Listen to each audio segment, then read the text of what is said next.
Call the meeting to order. Pursuant to Governor Baker's March 12, 2020 order suspending certain provisions of the open meeting law, GL Chapter 30A, Section 18, Governor Healy's March 29, 2023 revised order extending remote participation by all members to any meeting of a public body. This meeting of the Select Board will be conducted both in person and via remote participation to the greatest extent possible. Specific information, general guidelines for remote participation by members of the public and or parties with a right and a requirement to attend this meeting can be found on the town's website. For this meeting, members of the public or committee members may attend the meeting in person, or for those who wish to do so remotely. For those who are not in person, every effort will be made to ensure the public can adequately access the proceedings by real time via technological means. Pursuant to MGL 7C 30A, Section 20F, after notifying the chair of the public body, any person may make a video or audio recording of an open session of a meeting of a public body, may transmit the meeting through any medium. Beginning of the meeting, the chair shall inform other attendees of any such recordings. This meeting is being recorded by Berkshire Edge, Berkshire Eagle, CTSB, the town of Great Barrington, and other members of the town who wish to record it. Any member of the public wishing to speak at the meeting must receive permission of the chair. The listing of agenda items are those reasonably anticipated by the chair, which may be discussed at the meeting. Not all items listed may in fact be discussed. Other items not listed may be brought up for discussion to the extent permitted by law. There's a number of items tonight that call for public comments, either in favor or opposition. So I'll go over the ground rules before we start the meeting, so everyone knows. When the time comes, you may speak for up to 3 minutes, and you can only speak once per topic. And those who are allowed to speak are primary residents of Great Barrington, Housatonic, homeowners or renters, property owner in Great Barrington, Housatonic, or business owners or operators with a base of operations in Great Barrington and Housatonic. So that'll, and then the same rules apply for citizens speak. You can speak once, 3 minutes, same. So let's start with the select board's announcements or statements. Ben? Just want to quickly say thank you to the Department of Public Works for getting up our holiday lights on Main Street. They look fantastic. And also for finishing the Ramsdale ramp in Housatonic. It is truly beautiful. And if you have a chance, please come out to Housatonic to see the ramp and visit the library. Perfect. Nothing, thank you. Eric? Nothing at this time. Please. I have 2 items. The housing subcommittee will be meeting this Wednesday at 5:30. We have a joint meeting with the Affordable Housing Trust, and we have plenty of items to discuss. Amongst those include talking about CPA, direct grants to projects versus lump sum. We're also talking about various no-cost initiatives and discussing the upcoming master plan. So I invite everyone to come along. So again, it's this 5:30 this Wednesday, and it's by Zoom. The second item I'd like to mention is last Tuesday on November 28th, I attended the GE presentation at the Lee Middle and High School. And this was a presentation talking about the transportation of material from the Housatonic River, the transportation plan that they are proposing for the Housatonic Rusted River cleanup. And I want to flag it that it does concern Great Barrington. This is a 13 to 15-year project with 8 reaches, and we are going to be impacted. When I mean we, meaning Great Barrington and Housatonic in the last 2 reaches, so reach 7 and 8. And during the presentation, they mentioned that it would be coming through Housatonic. So that there's a, before I begin, there's a website on the Lee website that explains the transportation plan, so you can go there for details.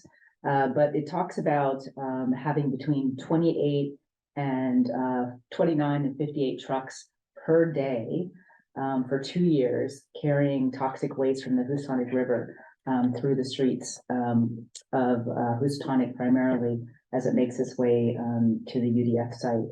And so what I would like to see is that Great Barrington pay attention to this and join the other towns and show a united front against the use of trucks transportation in favor of rail transportation. You can submit comments to the about the current transportation plan to the EPA until February 1st, 2024. You can comment on the documents to r1housatonic@epa.gov. And I would just like to ask that the select board pay attention and offer comments about our wish to have that rail be the primary form of transportation rather than trucks, so that we can protect our families and our children and our citizens from this toxic material moving through our town. Thank you. Mark, town manager's report. I just have one update for this evening, and that's that our financial relief program for Housatonic Waterworks customers has received 54 applications as of today. And our team of volunteers is meeting regularly to review those submissions. And just a quick request from staff that I wanted to share with you tonight, and that's that we'd like to make this process as efficient as possible. So we're just asking that folks follow the instructions and please submit your receipts or invoices along with your application as required by the state.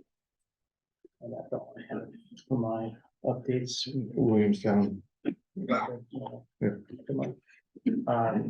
Trent, our health agent, is here to ask that the board consider signing an intermunicipal agreement with the town of Williamstown, and a copy was included in your packet. Let me just take this one. Hopefully it's just a process question. Eileen, go right ahead. I just wondered if Mark would comment on the request to delay the evidentiary hearings with Housatonic Waterworks. No, not tonight. It's not something we've been dealing with, so tonight it's not on the agenda.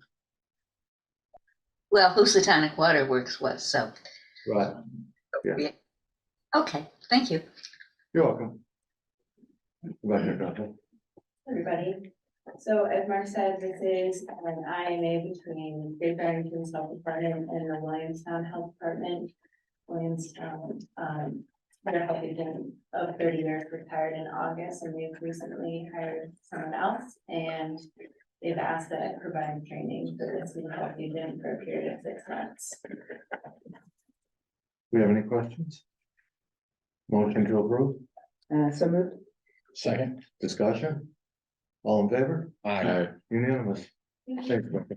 And the last item is the 2024 town meeting election calendar. And Jen Rossini, the town clerk, is here if you have any questions. It was also provided in the packet. Anyone have any questions on this?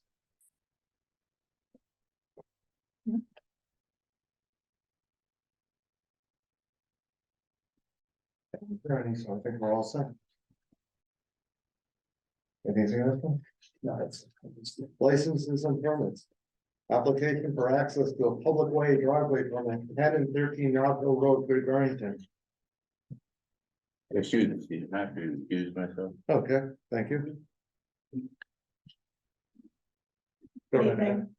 I'm Alex Glover. I represent the applicant, the applicants Sam Litvin and Robin Schneeman for this driveway application. The other property owners, Mr. and Mrs. David, are represented by attorney Bill Martin. And he's here. is he on? Yeah, I'll go ahead and promote him. Perfect. Thank you. Okay, thank you. This application is to install a driveway over the David's property at 10 Nob Hill Road to reach a unimproved lot owned by Sam and Robin that's actually has a front address of 13 Nob Hill. So the driveway meets all of the driveway requirements in terms of construction and design. It will be 10 feet wide. It will be a gravel surface. It has no significant construction, no blasting, no clearing required for it. No drainage structures are expected to be required, and it angles slightly into the property, meaning water is not discharged from this proposed driveway location. out onto the public way. The the driveway is going to be located on an easement that has existed for a long time. It's a 30-foot wide easement. This driveway location was contemplated some long time ago when these properties were separated. There's some history about the driveway and the easement, and Bill Martin can go into that in a minute. This really is the ideal location for this additional driveway. And again, it will serve an unimproved lot on which a single family home will be constructed once there's driveway access approved, excuse me. Are there any questions so far about any of that? Because I can go through design or construction if the board has questions. Yeah, I think we're gonna have questions, but Yeah. do we want to hear from the Bill Martin first? Sure. Sure. Bill, are you there? I am here and I've unmuted myself. Good evening, everyone. Thanks for allowing me to participate by Zoom. I think as Alex mentioned, our clients have had what was a dispute that had its origin in this historic right of way that was created over my client's property. My client's property has been developed for a long time with the driveway configuration as it exists. And we ended up getting into some sort of semantic arguments as to whether or not a circular driveway is 2 driveways or 1 driveway. And we found ourselves in the land court really arguing about the scope of use that's available over this easement. And if you remember, I think it was sometime last year, you issued a driveway permit for really the existing configuration. But that, and I think there was some foreshadowing of this, that in no way really helped resolve the underlying lawsuit, which was really a dispute over the rights to use the easement.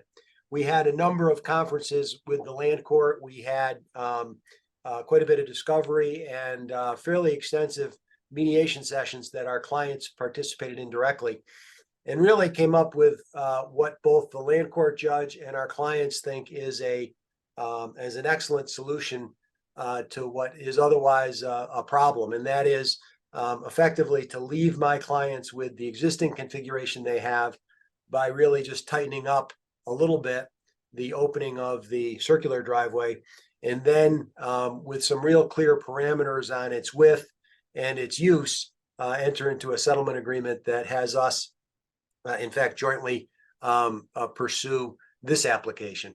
And I think that, when you're trying to find a solution to a problem, rather than litigate to a conclusion, I think that's really the best outcome that clients and lawyers can achieve. In this particular case, it requires your approval of the configuration as requested. I think Alex can jump back in. We tried really hard to make sure that we met all of the technical requirements. And I think that, again, unless you have any questions for me, this is a solution that's really solves the problem that left our clients in conflict and in the land court. And we have an opportunity to conclude the land court case and to allow Alex's client to proceed with their construction. So we think it's a win all the way around. So, if I could just follow up. Sure. On what Bill was saying there is that this really is an elegant solution. I understand the town doesn't concern itself with private property right disputes. But this was the result of numerous conferences, both in the land court hearings and face to face. And in the end, all of the property owners got together and came to an agreement that actually narrows and constrains both the easement and the proposed driveway.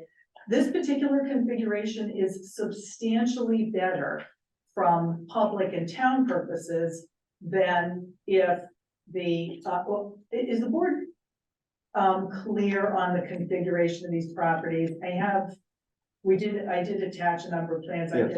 Okay. So this location is far superior to an alternative possibility, which is to cut a new driveway in off Nob Hill, sort of around the corner. And there are numerous reasons, and Sam Litvin is here too, and he can follow up on these if the board would like more detail. In the proposed location, again, there's no clearing required. There's very little disruption of the ground, no blasting or significant excavation. There would be no runoff out into the street. And very little disruption. And again, you've got two driveways. You have this driveway, and then you have one of the arms or legs of the David's circular driveway, which serves just two houses. And these driveways will serve still only two houses, the existing house and the Litvins, and Robin and Sam's new house. In contrast, if the board did not approve this application, and if the driveway has to be cut around the corner, it's significantly worse for the public. First of all, it's a wooded area that will require clearing. Topographically, it is much tougher than the current location, proposed location, which is flat. Has a steep incline. It would involve blasting because there's rock in that area, ledge in that area. So in order to make a passable driveway, there would be that type of disruption. And would be a concern about runoff and drainage structures due to the fact that the topography is different than the other side, which is flat. Ms. Bannon, you said you may have some questions. Well, I think the board will. Yep. So go ahead, Lee, then. Sure. Thank you very much. So I received a letter from an abutter of the driveway that I would like to read into. Please do the board receive this. Okay, yeah, so it was also shared with the board. It says, as we discussed, I've been in touch with Sam Litvin about their plan to put a driveway parallel to my driveway on David's side, which will be discussed at the select board meeting. Shane is on the line, by the way. If you would. Okay. I'll just When I met with Sam, I indicated that there are a set of trees that give me privacy that I would like to be protected. And I asked for a formal tree removal plot plan. Sam said they do not have it, and though they are willing to work with me on this, would not be making it until next spring. This does give me some concern, and I would be more comfortable with the entire arrangement of this issue was clarified now, rather than left open to the discussion and negotiations later. Thank you for your understanding and help here. So I do see that the author of this letter is on Zoom. So I would like to ask if Jean Carr could speak to this letter, please. Yeah. Oh, hey, good evening. The only thing I would add is that in the presentation that I just heard, the representative for the Litvins said something around there would be no clearing required. I'm not sure what the definition of clearing means, but if no clearing means trees won't be removed, then I don't have a concern about this. So I wonder if there could be some clarification, because my issue is only around the removal of trees that are currently there, which I think wouldn't be an inconvenience to leave undisturbed. Thank you. I'm going to ask Sam, who's familiar with the tree sort of what's there now. I will say that there was some specific landscaping that was on our plan as proposed to be installed. And that is abuts Mr. Carr's property and is shown on the plan. Sam, can you talk just about the existing trees? Yes, the Can you go up to the microphone, please, and introduce yourself? We agreed as part of the agreement that both of our attorneys mentioned that we would provide screening foliage, but that's on the other side of the driveway between that and the David's property, which is 10 Odd Hill. And on the other side, we contemplated, there are a few small trees which might need to be removed. They're actually, the ones that might need to be removed are not abutting Mr. Carr's property. They're further on after his property ends, and there's a different abutter over there. And they would not be close to that other property line as well. They're all interior trees to the lot. And alongside, R's driveway, that's alongside his property line, there might be a small amount of foliage removal that's needed, depending on the exact, route of the driveway, but that, that has to be planned. There's only a few feet, that are involved, and,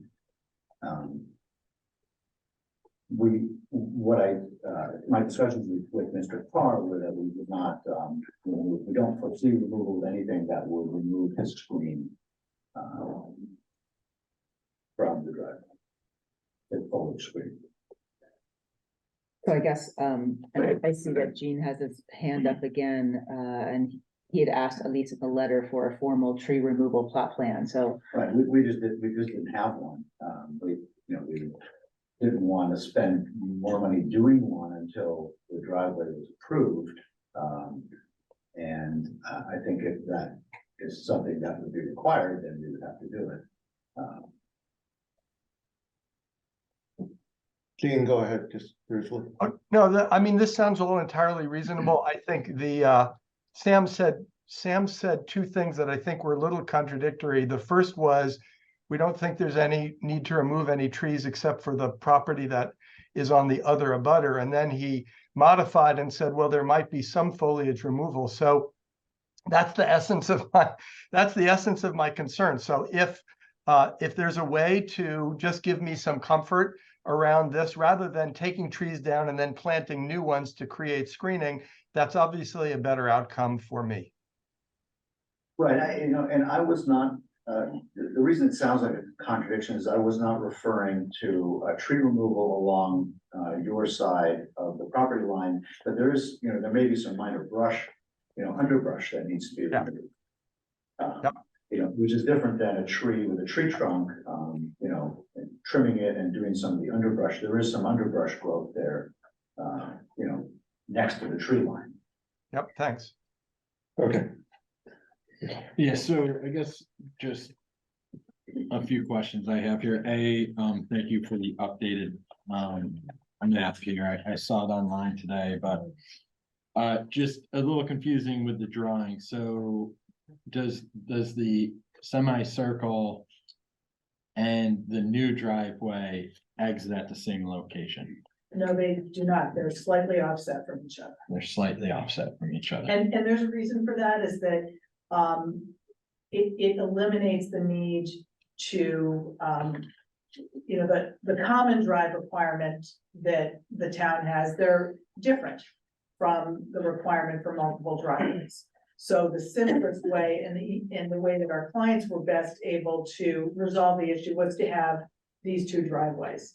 Not abutting, near each other. And again, the circular driveway, that's like an in and out. It's not as if there's two driveways serving multiple residences there. But yeah, that's the answer to that question. I guess my response to that would be that is, I don't see how you view that any other way than 3 curb cuts on a property.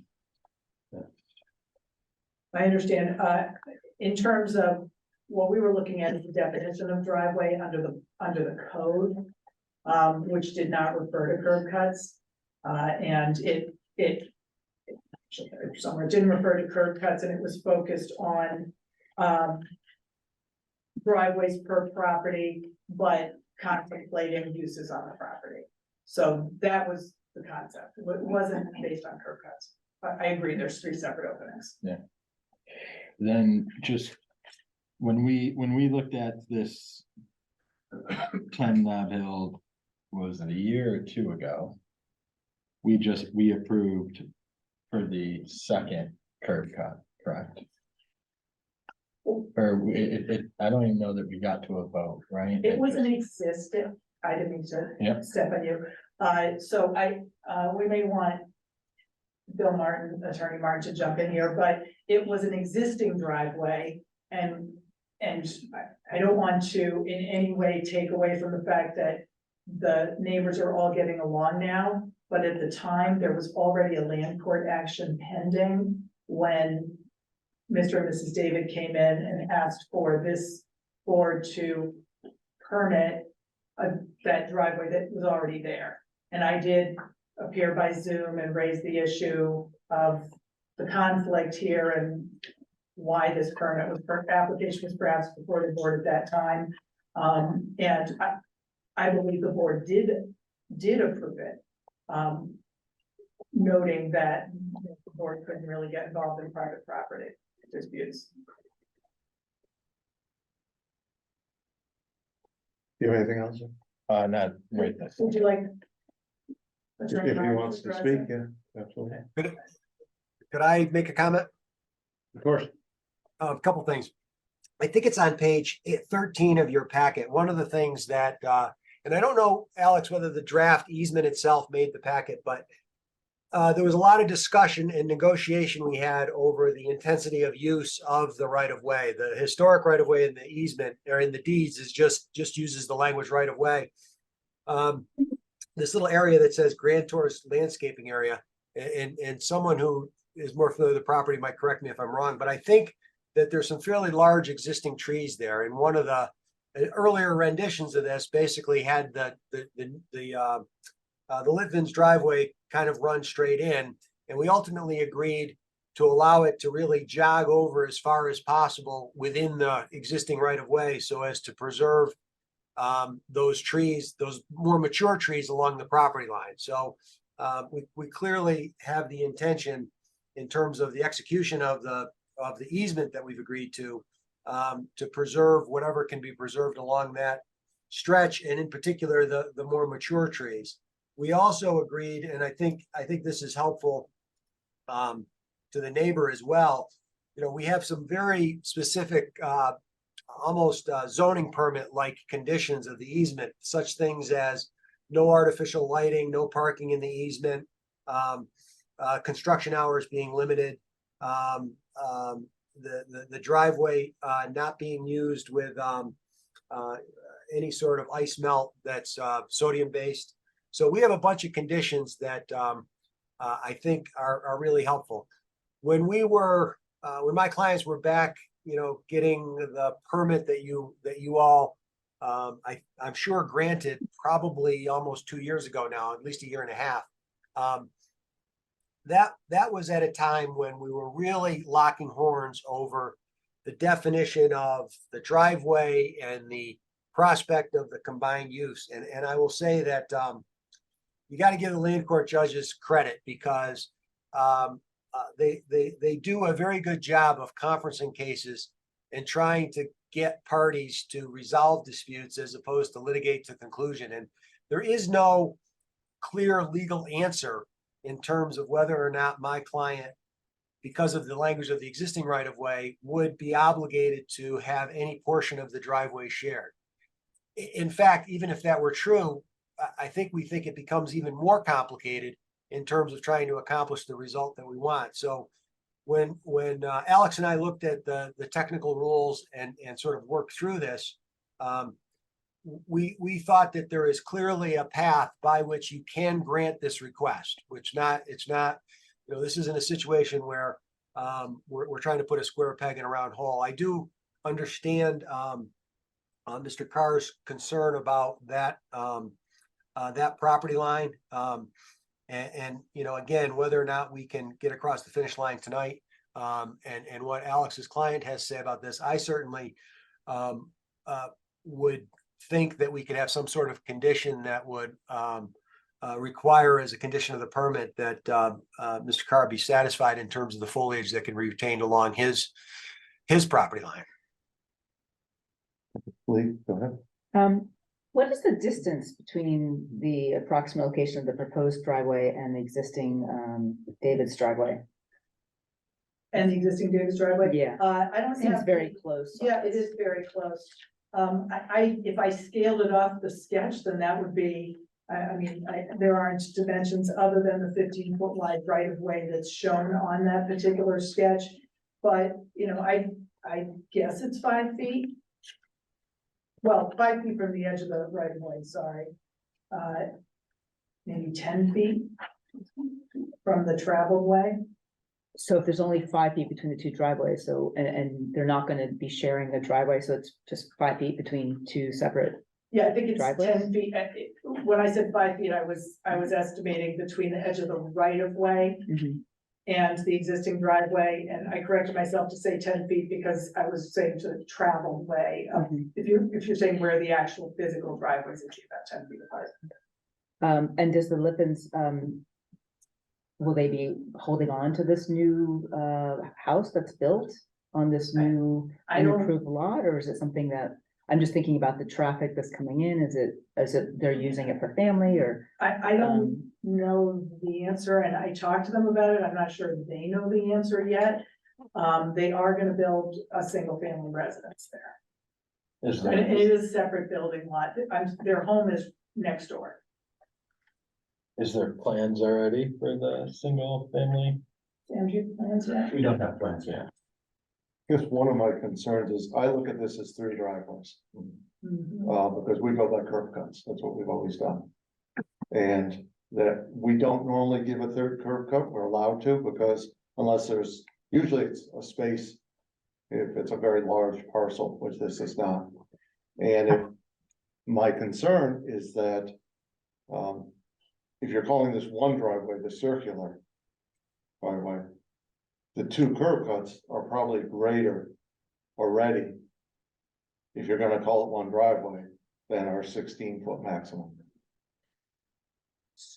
So what I would say to that is that, first of all, this situation I think is a little unusual, and I think I don't know that I argue measuring it that way, that you take 2 and add them and see what you end up in terms of the maximum driveway width.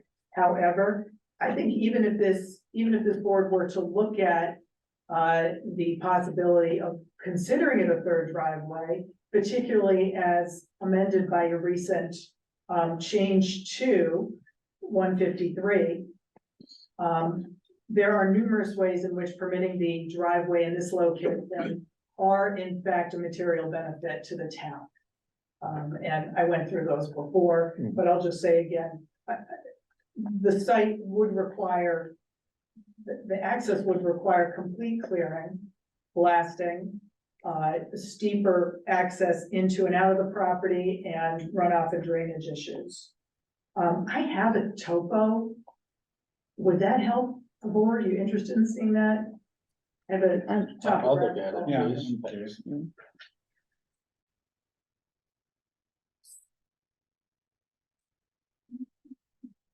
So, Right of way here. Right of way here, so this is the David property, the public way is here. I would just This add is the existing house, Let's This have is one the building person lot. speak at a time. so this is directly relevant to that. what happened. Right, she's speaking, so let's her. I'm almost done. This is where the alternate access would have to be. so this is the house, Yeah, that's their existing. so, They're looking to put a house up here. that's a what? And this way is relatively flat, but, Go ahead. can I say that? No, I was just gonna say that to avoid confusion, the surveys. Right. No, They don't want to go through there yet. There's some confusion, or at least some variation in the way those roads are referred to. Okay. So despite the cost, to build, because of the excavation that you're talking about, is there any other reasons? I mean, I know that the Littons have this house and they probably don't want a driveway to another property that might in the end be sold. Is there other reasons why they don't want, you would think that it's the parcel of land, so it makes sense to have a driveway right there rather than go around onto a different road and build a driveway. Well, I didn't raise the issues of cost with the board because I know, that may be, I know the board's concerned about conserving costs, but the cost to the applicant is maybe not the greatest particular concern to this board. In this case, all of the reasons that I cited not for cost reasons, but because it was so much less disruptive and left a natural slope with fewer access issues, fewer runoff issues, as that pertains to the town, not necessarily as it pertains to the applicant. Of course, it's less expensive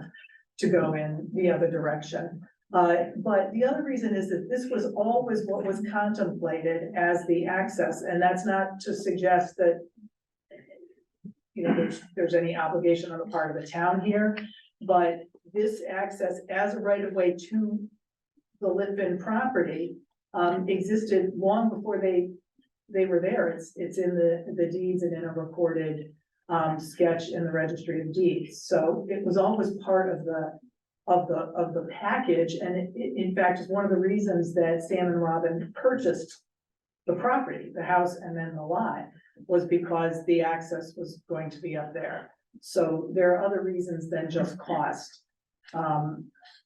as to why, you know, as to why they'd like to have it there, and why it really is a better location and a safer location. I have two hands up. Let me take real quickly. How about going with Dean first? I don't know if this is a artifact or he still has something to say. Dean, go ahead if you have something you want to say. No, I'm sorry, you can lower my hand. Okay, thank you. Eileen, do you have a question?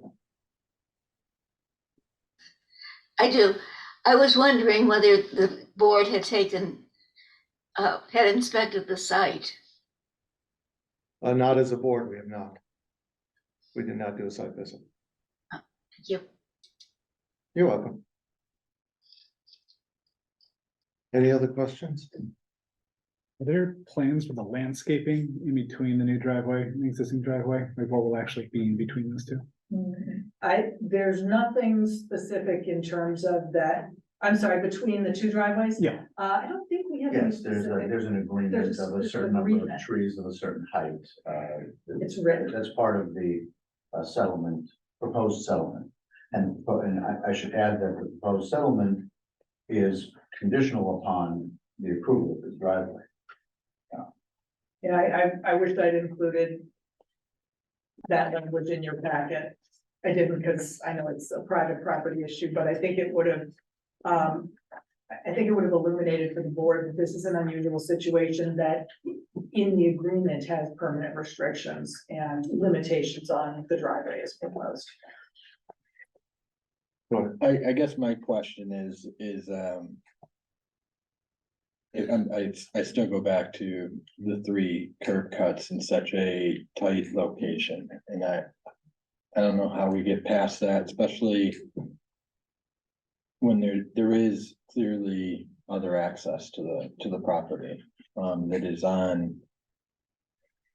I understand there's a right of way that's been there for X amount of years, but I just think moving into the future, other possibilities this might open up that would be a hazard for the town and everything. That's where my main concern lies with this. So if I could just address that very briefly, is that I understand that every time, I mean, I'm on the board in my town, every time we look at unusual situations, we're concerned about the implications. But this really is a unique property and a unique set of circumstances, including the fact the alternative location is not the better location. And again, I understand the description about the 3 curb cuts, and I simply request that if the board does consider this to be 3 driveways, that the board approve it as 3 driveways under the provision with the amendment, I think, from this summer, which expressly permits the board to grant a 3 driveway permit if there's a benefit to the town. Correct. Anyone else? I'd like to see a landscaping plan to make it a little easier, at least. I'm still really uncomfortable with the 3 driveways, but without a landscaping plan, we're really in this blind. We could certainly provide something and for the board, and of course, if we do a supplemental submission, I would include the proposed easement that would show exactly what the limitations are on this driveway. I would feel better if we looked at this again, saw this additional information, circle back to it. Yeah, right now, I'm not so sure you want us to take a vote anyways, because it doesn't seem all that favorable, so I would think that if you came back with at least the more defined land, I'd also like to see the drawing with the driveway, the new driveways included with actual the scale.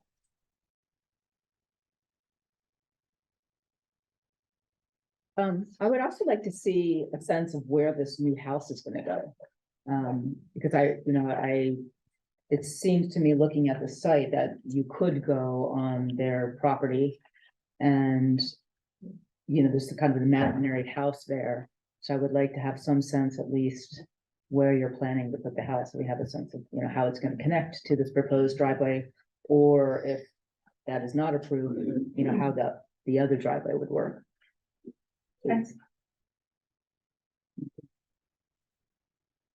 And if the board wants, we can do a site visit. That might be, That'd be a bad idea. so we may end up having to do that also. Thank you very much. Thank you very much. Yeah.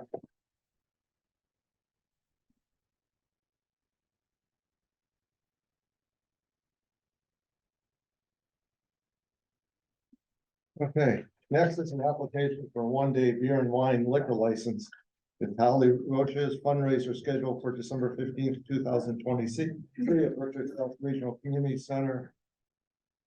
Go right ahead. Hi, I'm now on I'm doing a fundraiser for my sister, her family got slaughtered in Israel. And we're doing it in virtual out.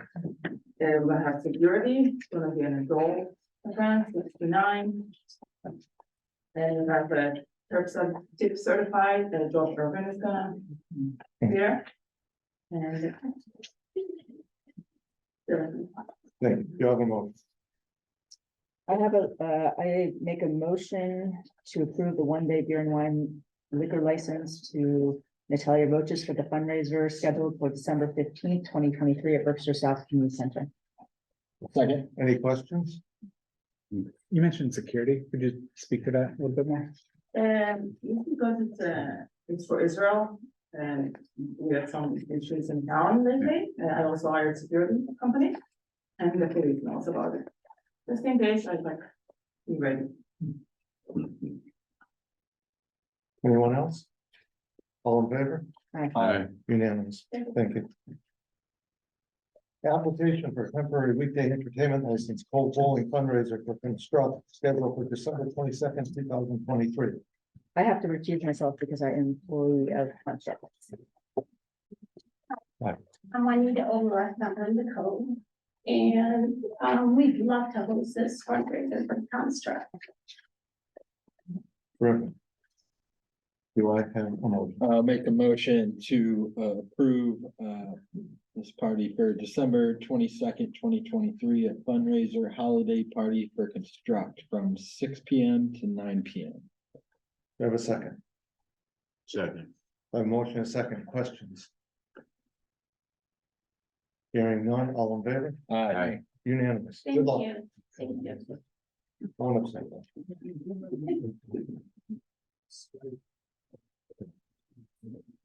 Public hearing.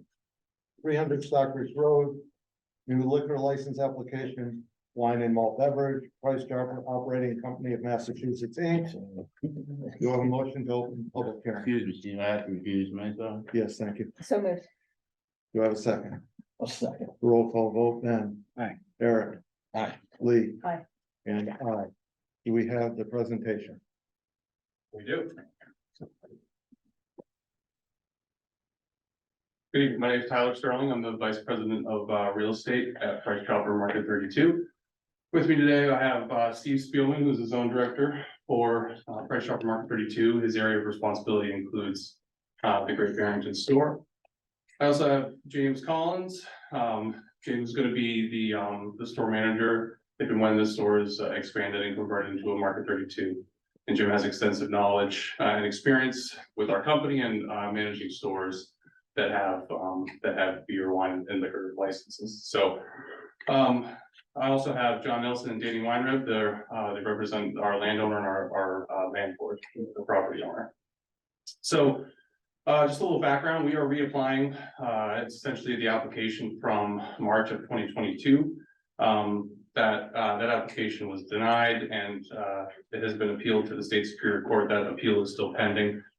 Price Chopper's operated in Great Barrington for over 25 years. We also operate 15 stores in the state of Massachusetts, and 8 of those stores have liquor licenses. We take our rights when we are granted it to sell liquor in our stores very seriously. We have a full-time licensed compliance manager in our corporate office that makes sure that we have the right practices in place to do so efficiently and safely and in accordance with all of the state regulations. So, as most know, this is our 3rd time in front of this board. So maybe asking the reason for our persistence here. This license is critical to our interest in making a pretty significant investment in this community, in this shopping center. We're looking to spend around $3.5 to $4 million to convert the Price Chopper into a Market 32. Market 32 is essentially an evolution of the Price Chopper brands. There's an updated offering, and it allows us to provide additional products and services, and just a more modern shopping experience. I spoke with your office, Mark. I brought a flashback with some photographs. I don't know if there's a way to show that, or if there's no capacity for that. That's okay. It's the board's discretion.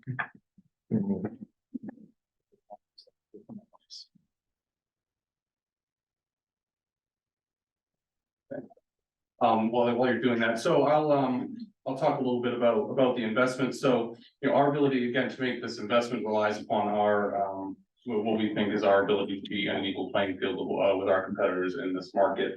It's difficult for us to justify making a multi-million-dollar investment when we understand at the end of that multi-million-dollar investment we'll still be at a bit of a competitive disadvantage and not be able to offer the same goods and services that our competitors in the market are able to offer. So the specifics around the liquor store or the installation of the ability to sell liquor into our store is the store as expanded will be around 50,000 square feet, and the area that we would intend to sell liquor in is under 2,000 square feet. So slightly less than 4% of the total square footage of the building will be dedicated to the sale of beer and wine. Our associates are heavily trained on alcohol sales. We can leverage the use of ID scanners, which essentially takes the human error out of reading IDs. You can scan the barcode on the back. So it adds another element of safety. And there's, to the extent that the board has more questions to drill down on the specifics of operationally the practices, the best practices that we employ in order to make sure that we're selling liquor safely and in accordance with state laws. Again, Steve and Jim can speak far more in depth from an operational perspective and answer any questions around this that the board may have. The one piece I'll add that is slightly different than our prior applications coming out of the most recent back and forth with the select board on this matter, we decided to put up a table in our entryway in our store and ask customers if they were interested in us adding this as a service to the store, and if they were, to signal their support by signing a petition in our entryway. And so the language on the petition, and I'll just read it in short, says, quote, "We, the undersigned, are concerned citizens who urge the town board of selectmen in Great Barrington, Massachusetts, to vote and approve issuance of package store license for off-premises consumption of wine and malt beverages to Price Chopper." So we had about, I think, just over the latest count, 600 signatures signaling support of that. I brought copies of this for the board that I'll leave on Mark's desk. But again, I think a significant add to our previous applications to show that or to at least provide some evidence of what we experience every day in our store, which is quite frankly overwhelming support to offer this additional service in the store and expand the store and provide a much more updated and state-of-the-art shopping experience for our customers. Okay, let's wait till Mark gets this going. And then after your presentation, we'll take public comments. Then more question and answer. We'll close the public hearing, select board discussion, and then a vote. perhaps while Mark's doing that, the property owner would like to just say. Of course. Words, if that's okay. Yeah, your presentation. Thank you very much. You're welcome.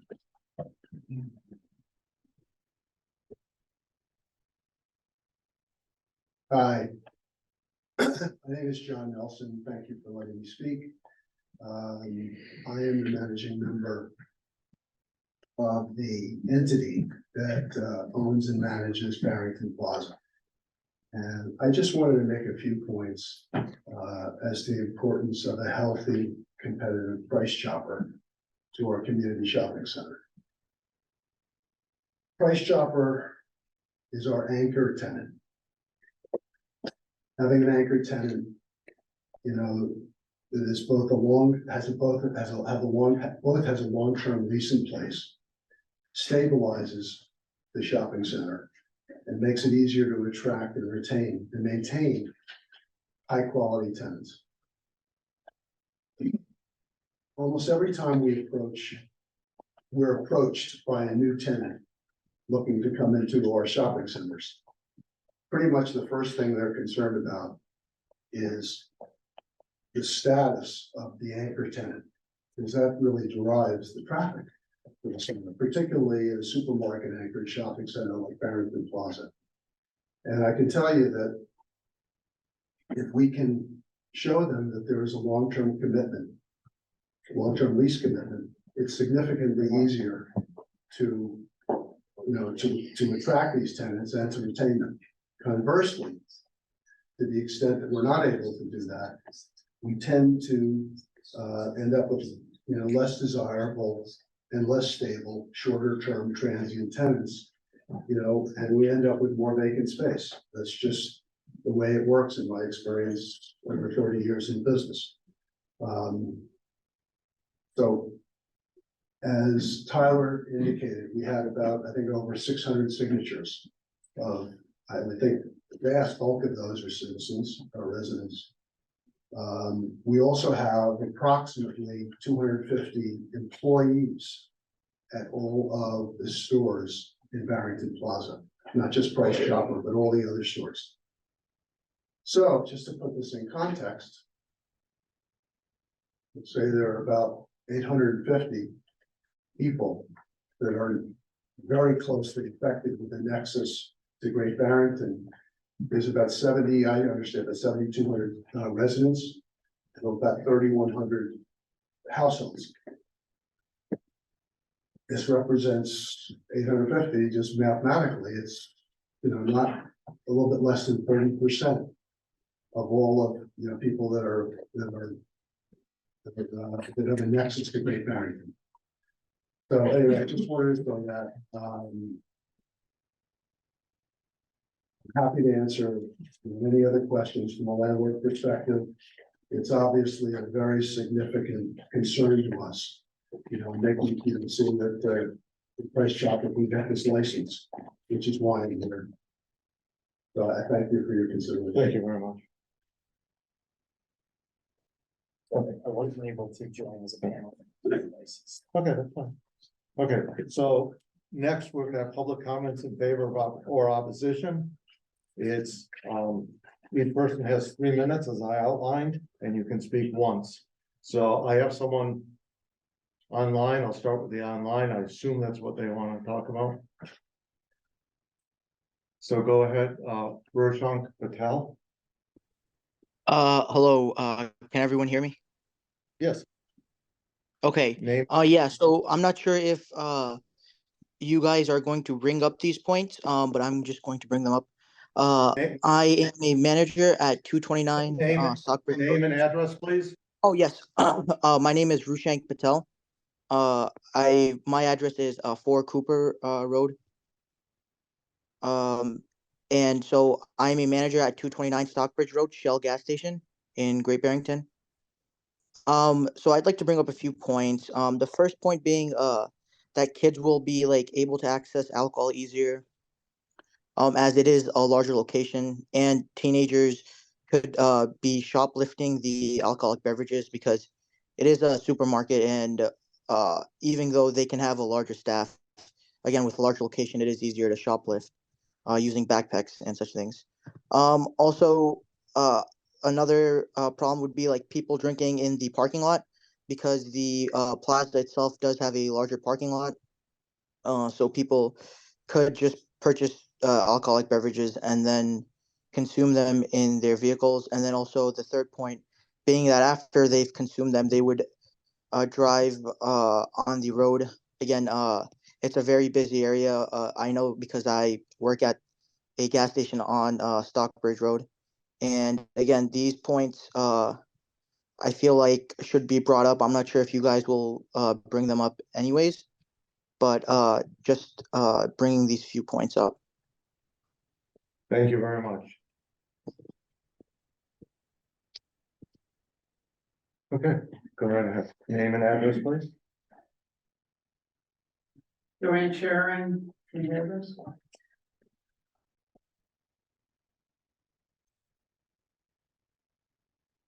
Joanne Sharon, 95 Seacon Crossroad. I'm in favor of you giving Price Chopper Market 32 what they're asking for.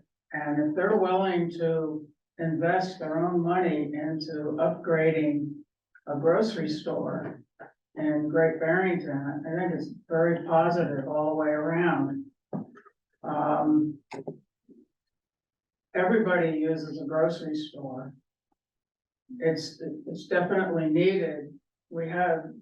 That'll make 2 great grocery stores in Great Barrington for people to use, and there's certainly a lot of need for that.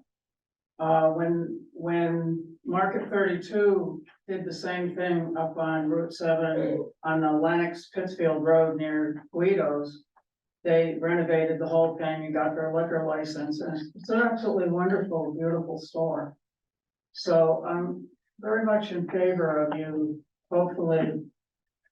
And they've been trying to, get this done. So I'd like to see you approve it. Thank you very much. Elizabeth Rockefeller. Liz, go ahead. You're unmuted. Still mute yourself. I am in favor of it. Just give your Liz name and address, please. I'm sorry, Liz Rockefeller, 284 Park Street, Great Barrington.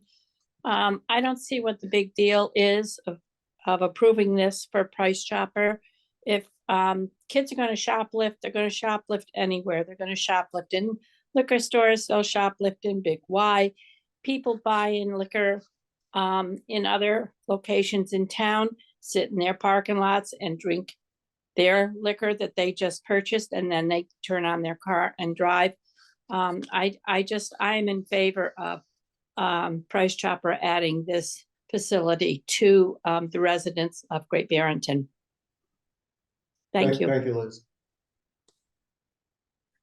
I'm Donna Jacobs, 260 Park Street, and I'd like to express my feelings in favor of granting permission for the liquor license to Price Chopper.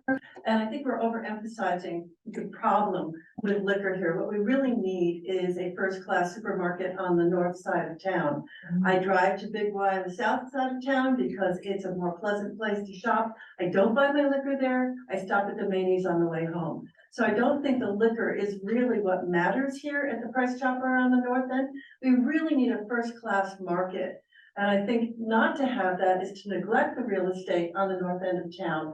And that is a mistake. Great Barrington is growing. And I think that we need to allow the businesses to grow with the town. Thanks. Excellent. Ruti Patel, go right ahead. Hello? Yes, go right ahead. Name and Yeah, address, you can hear me, please. sir? Yes, we can.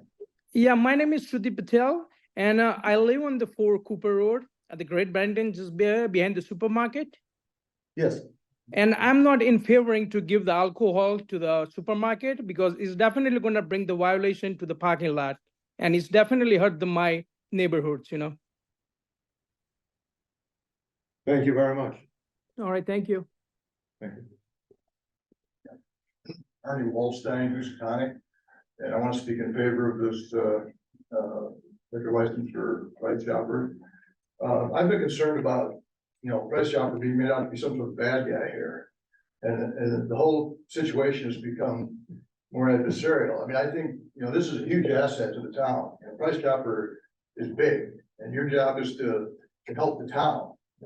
People shop there and work there and everything else. And, I think, they were treated unfairly when Big Y was given a license and they were denied. That's just blatantly unfair. Anyone can see that. And all the reasons not to give it are exaggerated. Somebody's gonna walk in who's a recovering alcoholic and see some liquor and get drunk. I mean, it's nonsensical. There's 6 other package stores. Now, if someone wants alcohol in Barrington, they can find it. And then this is gonna ruin anybody to put alcohol there. And, the other thing is the competitive aspect. I can understand the small package stores, are opposed. And it's a weird, this whole idea in Massachusetts of having limited licenses for liquor stores is, I find that kind of weird. I'm from the Midwest originally. And out there, every gas station sells beer and wine, there's no, we don't put limits on, hardware stores or, hair salons or anything, for some reason liquor. Why are you limiting the stores? It's a throwback to, Puritan days, when we had blue laws and alcohol was considered a sin. Well, we're all past that. And now it's just an anti-competitive thing, is what it is. It limits the market to ensure the income. That's really not, that's not the way the economy should work. Thank you very much. Deborah Herman, go right ahead. Name and address, please.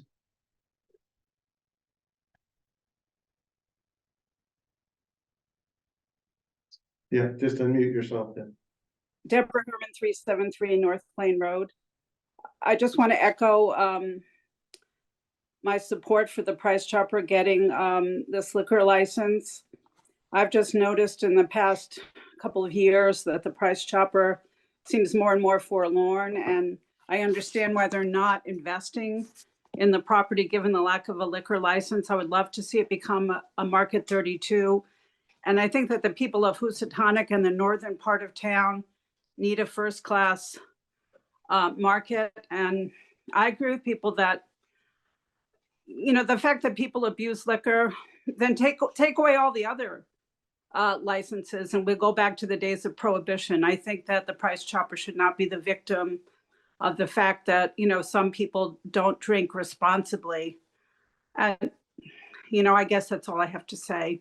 I hope that you'll approve the license today. Thank you. Thank you very much. Michelle? Thank you, Steve. I'm Michelle LeBear, 70 Division Street. I'm in favor of the license for Price Chopper. I cited several reasons at the last hearing. I know there was comments about, people are going to steal beer and wine and that sort of thing. My brother Mark Costa was assistant manager for Price Chopper for 44 years. I remember when he was a kid, he came home so excited, he got his working papers to bag groceries at the then Shopwell in Great Barrington. And I talked to my brother regarding the security with regard to the sale of beer and wine. He worked on the Market 32 near Walmart. He worked on the one in Lenox. He said the security's over the top. He said the grocery stores that sell this, they have top security. Nothing's going to get by them. And if we're worried about people in parking lots, well, I witnessed somebody go in one of our pot shops, buy pot, and there were kids in the car and hand it over to them. But we have multiple pot shops and drug paraphernalia shops. I mentioned I live on 70 Division Street. Well, Price Chopper trucks go over Division Street early in the morning when they deliver. It would behoove me to say, hey, let's not give them the license, they'll shut down, and I won't have hundreds of cars buzzing by my house. I myself, when I go over to Big Y, Price Chopper's closed, I cut over Offord Road, come down to Conic, cut over West Avenue. So for me, it would behoove me to shut Price Chopper down. I'm not gonna get that traffic. It's gonna be down because I'm not driving through Great Barrington to go to Big Y. So in any event, also going to planning board meetings, they talk about affordable housing on Stockbridge Road. What good is affordable housing, which most of those people walk to where they're going to get, or public transportation, if they have to go all the way over on the other side of town. Here again, if Price Chopper says, hey, we're gonna pull up stakes and leave because we can't do this, who are you hurting? Once again, Housatonic community. And because those people are the people that go to Price Chopper. They're not gonna go through Great Barrington to get to Guido's. And if they do, they're gonna go the back way. They're not gonna go through Main Street, Great Barrington. So I strongly recommend that you approve this license so we can get a Market 32 in Great Barrington. Thank you. Thanks, Michelle. John Dean, just unmute yourself, state your name and address, please.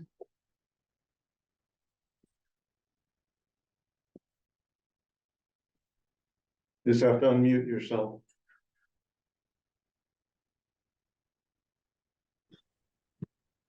John Dean. Yeah, address, please. 9 Fairview Road, Housatonic. I think we should let Price Chopper have the liquor license. All the other places that have one, anybody could buy liquor at any one of those places and drink it out on the road or in the parking lot or wherever they wanted. I think it's only fair that they had it, that they get it. They should have had it the first time they put in for it. Thank you. Thank you very much. See, no one else to speak? Go ahead. Ellen Shanahan, and I live at 637 South Vermont Road in Great Barrington, and I'm also a tenant at the Barrington Plaza where I opened my OsteoStrong Center in spring 2023. I'm here to support offering a license to Price Chopper. I chose the Barrington Plaza for my business because it did offer public transportation as some have offered, but primarily because of Price Chopper being the anchor store that my clients could do one-stop shopping as they come in for their appointments each week. Many of our clients plan their chores, including the grocery shopping around our appointments, so they're regular Price Chopper customers. Our employees also either get meals or do their shopping or pharmacy pickups at Price Chopper. We've used Price Chopper for catering for events at our center for our members and our staff. From my experience with Big Y, most of the people seem to buy alcohol while they're grocery shopping. At other times, the grocery store simply may not be convenient for running in to buy a 6-pack of beer. So people seem to run to the package stores anyway. I think the two experiences can coexist really nicely, as Big Y has demonstrated. To lose Price Chopper and potentially a Market 32 to a beer and wine license would be a tremendous loss to the community. We've lost 2 pharmacies over the past few years, and this would mean the loss of another. And those that live on the north side of town would have extremely limited shopping options. I see seniors and families with kids shopping there, their lives would be adversely affected. There is no alternative to Big Y now, all the way to Price Chopper, Market 32, Lobes, and Lennox. And it's ironic that we have pot shops everywhere, but we're fighting over a beer and wine license. We need a vibrant anchor store in Barrington Plaza to stay viable, not only as a shopping center, but also as a community. Thank you. Thank you. Anyone else? Go right ahead. My name is Nyak Jung. I live at Cooper Road. I'm also the owner and tenant at the plaza. I'm here to speak in favor of the licenses. I moved in 20 years ago when Price Chopper and Kmart was still here. Price Chopper is an anchor tenant. When Kmart moved out, I was a little bit scared. The plaza would run down and I lose my business, but Price Chopper keep operating, and and then business start coming in because of Price Chopper and anchor. So I'm here in favor to become a agency. Thank you. Thank you. Anybody else wants to speak, come up, we're gonna move ahead.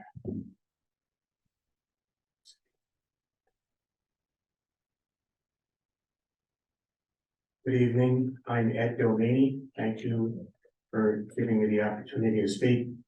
First off, Big Y wasn't given a license, they bought it.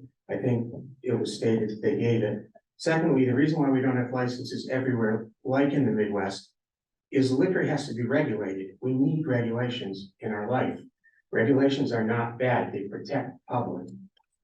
So 50 years ago, we purchased our store from my mother's uncle, who owned it for many years, and before that, his brother, Eddie Abdel, owned it, who I was named after. So this property, this business rather of ours, has been in our family for many, many, many years. We worked really hard and paid off the license after many years of agonizing long hours and, you know, working the best we could for our community. I remember having a toast of Andre Cold Up, that's what we drank back then, when my dad made his last payment on the license. And that was such a proud feeling that we had earned that store, but we bought it. We didn't just get it handed to us. So that's why it's a slap in the face to us and others like us, like Guido's, like Big Y, like Trotters, like Aberdale's, like the Plaza Package, the Patels just bought Plaza Package. How would you be if you were them and you just bought a store and all of a sudden a mile down the road, someone's getting one handed to them? It's just, it doesn't sit right. It's just not right. And I don't think the people are thinking of that. They're just thinking of having a great supermarket. They can make a great supermarket without alcohol. I think so. Eric seems to think so. There are a lot of people that believe that. You're just not hearing that viewpoint. I could have had thousands of signatures to support small business if I put a petition out. I probably should have. I've said it before and I'll say it again. I'll repeat it. Those licenses were a special class of license. They were given to towns for small businesses like farm stands, farms, like a Taft Farms, like gourmet stores, like Rubner's, a cheese store that just wanted to carry unusual ciders picked within the, where apples were grown within the phase of the moon or whatever, you know, stuff that you couldn't find anywhere.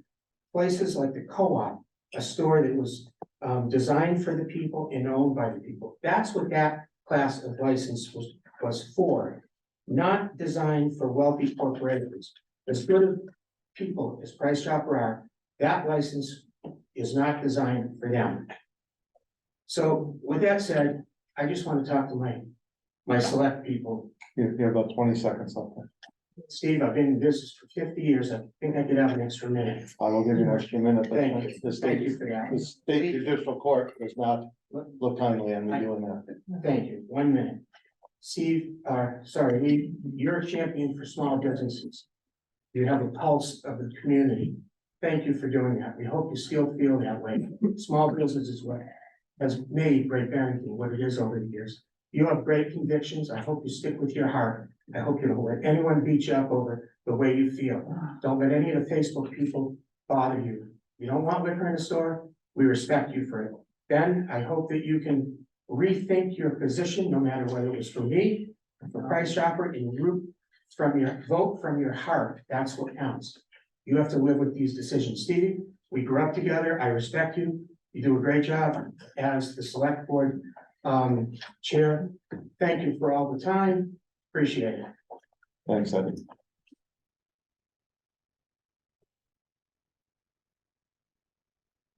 Go ahead, Sharon.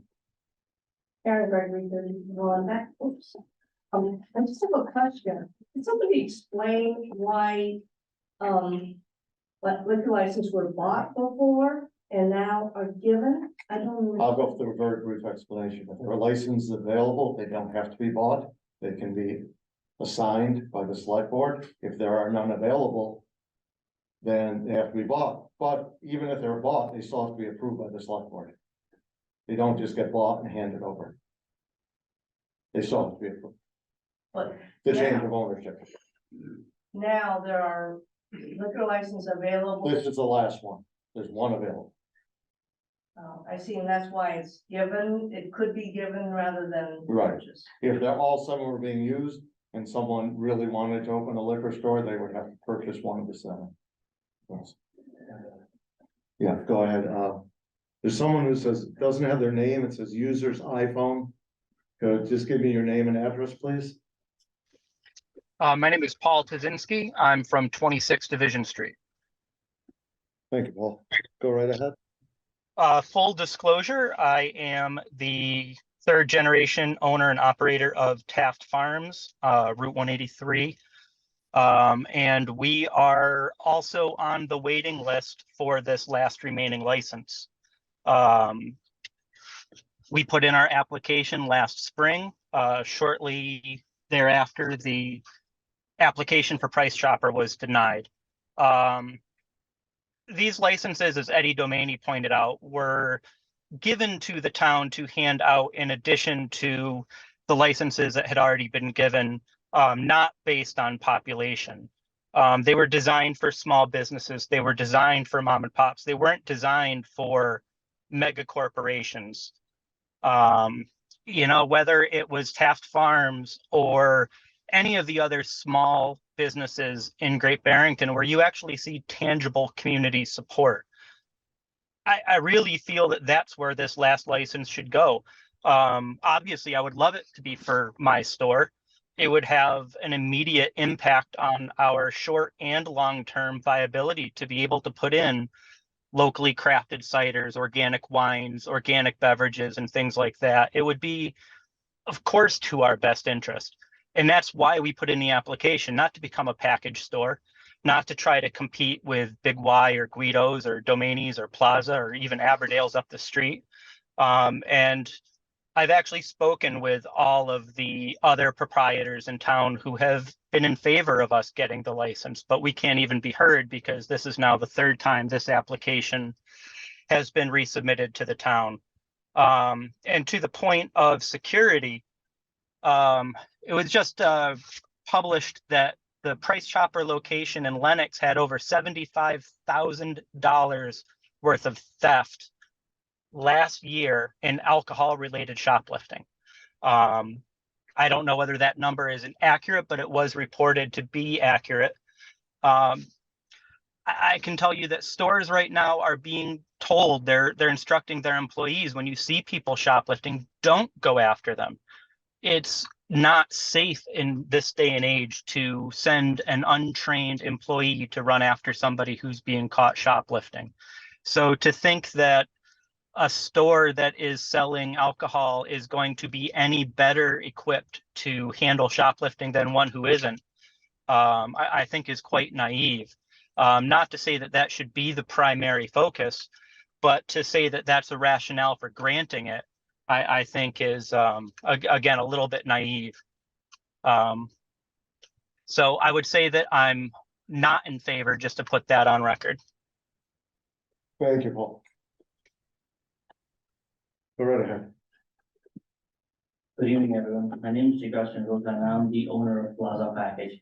First of all, thank you for hearing me out. I am completely against Price Chopper having the beer and wine license. I don't think it's the issue of the license. I think it's against the small businesses versus the corporates. Now, as long as the small businesses go, we stay there, you know, day and night, try to serve people, and you know, we've been doing it for I don't know how many. As Larry said, he's been doing it for over 50 years. So I don't think it's fair for us to have the license. If that license was given to somebody else who is a small business owner or has a, you know, family-owned business, I don't think it would be over here. It's as simple as that. It's only the matter versus corporate, you know, small business versus corporate. Again, the corporates, like he said, yes, shoplifting is a major issue. They're probably having more, you know, bottles or booze go out than we do. That's just a regular number, 75,000. I don't know if it's true or not, but it's self-checkouts most of all. How many people do you actually see checking out people on the counter segment? It could be, you know, you could be using his ID and buying booze. You have no idea. How do you control that? 600 signed applications, that's actually a great number. I don't know how many are Great Barrington residents. So that's actually, even if you take 600 in, that's less than 10% of Great Barrington population. So I mean, still 90% of them are maybe not in favor of it. I personally am against, I don't know, how everybody feels about it, but it's small businesses versus corporate, that's what I think. And I think we all should support small businesses rather than corporates. We are the one who's giving back to the community, we have food, we are the ones who are actually spending money back in the community. How many times have you seen a corporate store come and shop at some other location and yours? If you give it to a small business guy, family-owned person, that person's kids may be able to go to a better school, they might be able to live a better lifestyle compared to a giant who's, it doesn't matter. And pretty much everybody said that they shop over there and they buy either at the Minis, at Plaza, at everybody else. So what's the point of having, them a license? Right? It's everybody else at that, pretty much, that they are in, they pretty much don't buy from that license. So that's all I wanted to say. Thank you for letting me out. Mr. Chairman, can I follow up with one item? At the end, yeah. Okay, thank you.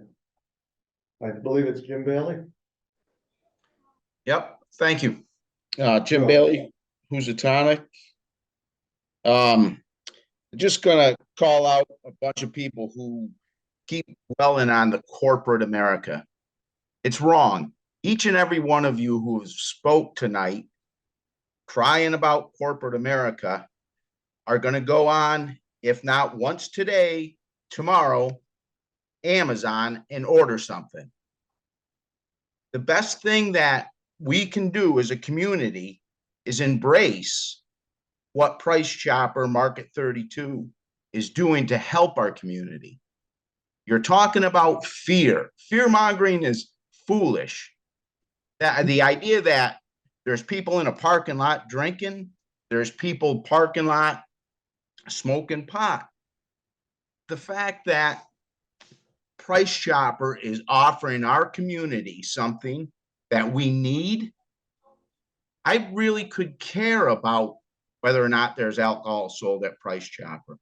But if it's going to keep my prices, keep a store that I frequent, that's what I care about. They're offering to spend a lot of money in our community. That's what America is about. I'm sorry for these small businesses. Paul Tazinski is not going to go out of business because Price Chopper, they've been there since I was working there when I was 12 years old, 40 years ago, 41 years ago. They're still there. Eddie Domaney, I bought my first 24 pack at his store when I turned 21. He's still there. The fact that Price Chopper is offering our community an opportunity. And the last thing I want to reiterate is I know this board isn't afraid of alcohol. Each and every one of you sitting there tonight approved alcohol to be sold at the Housatonic Community Center. 3 years ago, many of you on that same board even approved samples to be given out at the Housatonic Community Center. Why does a farmer's market need to sell alcohol? I don't know. I don't see a need for it at a farmer's market. We're going there for vegetables and fruit and fresh produce. But we determined that they need to sell alcohol to stay viable. Come on, stop with the fear mongering and appreciate what Price Chopper's offering our community. Thank you. Thanks, Jim. Anyone else? Go right ahead. James Harris, 105 Taconic. I really don't have a dog in this hunt. I shop at the Big Y all the time. Would I consider buying booze there? Absolutely not. They know nothing about it. There's tumbleweeds in the booze aisle there. There's nobody there. So I go to Domains or Gorman Norton. I'm happy to do it. It's a little out of my way. What bothers me here is the sort of implicit blackmail on the part of Price Chopper saying, you don't give us this, we might pull out. I wonder about that. And to that end, what do they think about their current customers? We're not going to make it a nicer store if we don't sell booze. I don't know. I'd like to ask the Price Chopper representatives, are there? You have to address it to me. You're not asking questions. Are there store 32s that do not sell, 32 or 23, do not sell booze, liquor, and beer wine? Yeah, they're not going to answer. That's not the point of this. All right, I'd like to know that if there are, then it can be done. Well, there's only 9. It'd be the 9th, so like you can figure out from there. Okay, I believe, so All right. they can answer later. all right, thank you. Go, come on. My name is Joe Domaney. I live at 6 Abbey Hill, Domaney's Liquors. I did have a whole speech written here, and I'm not sure a lot of it is that accurate right now. But one thing I will talk about, as Mr. Bailey just said recently, there is a lot of fear mongering. And I think that Price Chopper has created a lot of fear of the town's people, and probably even people from Stockbridge, Monterey, and every other bordering town on that side of the zone, that they are gonna leave this town. They should want to improve their store to help improve their business and be successful. It should not be needed to improve for any other reason. The license of alcohol in the packet shows that the landlord is subject to earn money from the sale of that alcohol. And of course, the landlord will have a vested interest in keeping their anchor tenant, especially when they're passively making a profit sitting at home while Price Chopper's employees are there pedaling hard to work hard for their employer. And, you know, last but not least, there's another fear, as Mr. Bailey said. There's a lot of fears of how things are treated. We can't change how that works, right? People are gonna do what they wanna do. But one thing we can do is, we as a small business can police this town. You as select board can police small business very easily. You are not able to police a big corporate store very easily.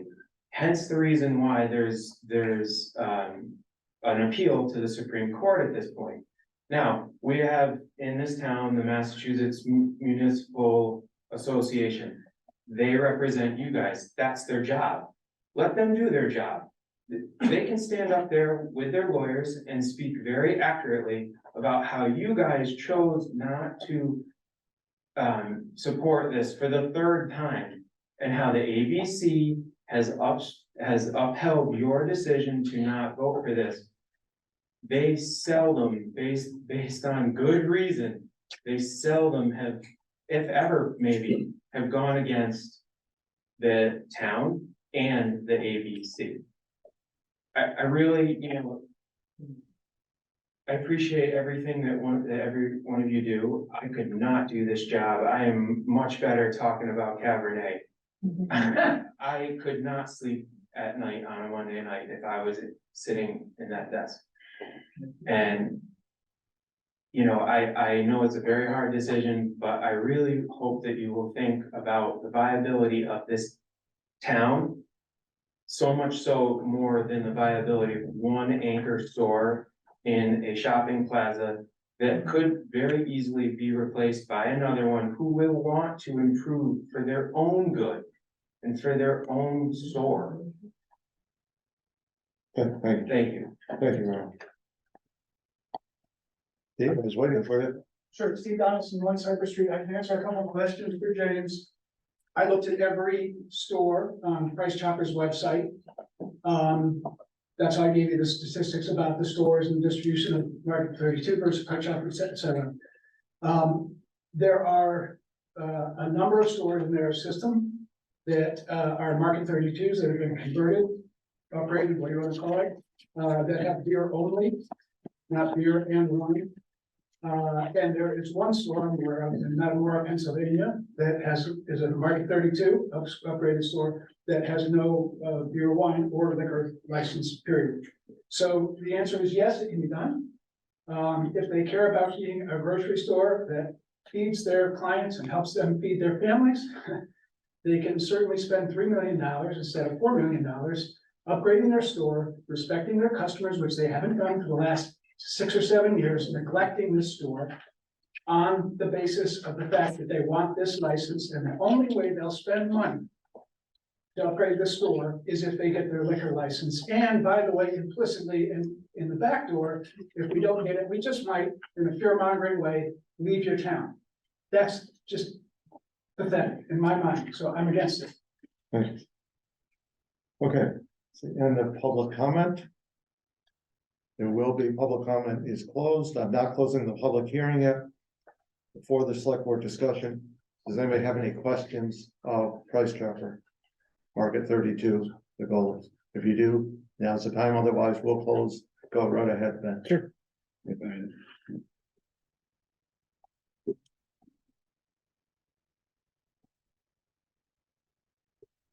Hi, so, I'm just kind of looking for some backstory. Can you tell me, I mean, essentially why now? Have you explored looking into possibly purchasing a license in Great Barrington before you started this process, or was this ever part of your strategy before? So this goes back, excuse me, a fair bit, as I mentioned, this is, you know, our third attempt here. Our original attempt frankly predates me, so, I don't know if there was even a license available for sale at that point in time. I think when we applied, there was an available license within the community, so we applied for it. Yeah, I mean, just kind of curious as far as like you talk about, this is really necessary to be able to be on a level playing field with your competitors. Though I will note that a lot of your competitors have invested in their stores before they ever got liquor licenses. They were kind of, you know, Guidos and Big Y going back and forth with each other for years.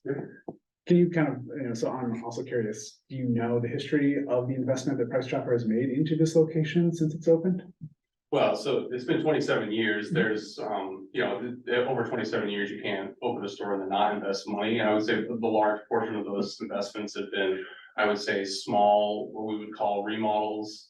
And then through the course of every year, there's maintenance cap that's invested in the store, and that's typically break fix type stuff. And then we'll have programs that will come out where we'll evolve a certain produce section or combine a new offering with meat or seafood. So I can't, over 27 years, I can't articulate every investment that we would have made, but this is clearly the most significant investment. And as an organization, we have a number of stores, again, legacy Price Chopper. And we're going in now and we're investing really in any Price Chopper store. The intent is to convert it to this Market 32, which is just an evolution of that brand. Yeah, no, I'm familiar with the brand and I've been to your Pittsfield location, your Lennox location. I'm just kind of curious, just why this is like the keystone of it, you know, it's just, I remember when the store opened, I was a kid. And I'm gonna be honest with you, the store pretty much looks exactly the same as when I did when I was a kid. And most of the product offerings are the same as when I was a kid. The market here has changed and it doesn't seem like the store ever really kind of tried to keep up with it. So I'm just kind of curious, you know, why now? You know, like what have you been doing to kind of show that you've been a good partner for this town in the last 25 years? Like, I'm just, what is your business plan? Okay, well, I think those are probably two separate questions. Yeah. Our business plan hopefully is to, you know, invest millions of dollars into this facility and bring it up to, you know, a modern standard. Would it have been nice if we did that last year or the year before? Certainly, you know, anytime you can invest in your 15 years ago, community, perhaps, but I think fortunately or unfortunately, I can't look back 15 years and change that. We are here today, really trying to, you know, to make this investment. And so, you know, why it wasn't done sooner, it's hard for me to speculate. And in your opinion, is alcohol kind of like central to being able to be a successful grocery store?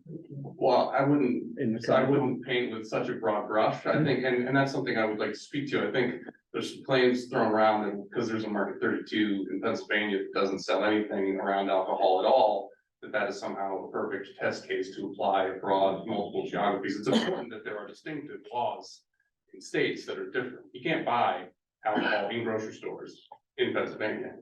So we don't sell beer in our Pennsylvania store, but our competitor across the street also doesn't sell beer. It's a level playing field. And that's what I alluded to in my initial presentation. It's important for us, if we're going to spend $3.5 or $4 million in our facility, we would like to, at the end of that investment, be able to look and say, okay, for our competitive landscape, we're all on a level playing field. We like to think maybe we're a little bit better, but that's just probably not because I don't work here. But, you know, we're all on a level playing field. We can offer the same services, or we have the same scope of services available to offer. And now we can all go to market the way that we want to go to market and be successful. But to spend that money. But no, at the end of spending that money, we will still not be able to offer the same convenience and the same scope of services as a competitor in the market. As you might imagine, that's a difficult pill to swallow. Totally. I'm kind of curious though. So you did have a location in Lee that I believe did have alcohol, but you chose to close that location. Can you kind of speak to what was behind that decision? Why alcohol didn't make the difference there? So that was a Price Chopper store, and again, I didn't work for Price Chopper at that point in time, so I don't want to speculate. But that was, as I understand, that was a smaller store. Big Wide opened, which was a significantly larger store, and again, if I speculated, it was from a volume perspective, that store just had a hard time, keeping up with the size and offering of that Big Y store. Again, not a level playing field, we needed a bigger location where we could sell alcohol. Gotcha. Just kind of talking, and this might be for your operations team. And I don't think it's in this packet, but in your previous application, if I'm correct, that the alcohol will actually be located centrally in the store, is that the plan? Yes, we have a fixture plan. We'll be on that flash drive, float around here somewhere.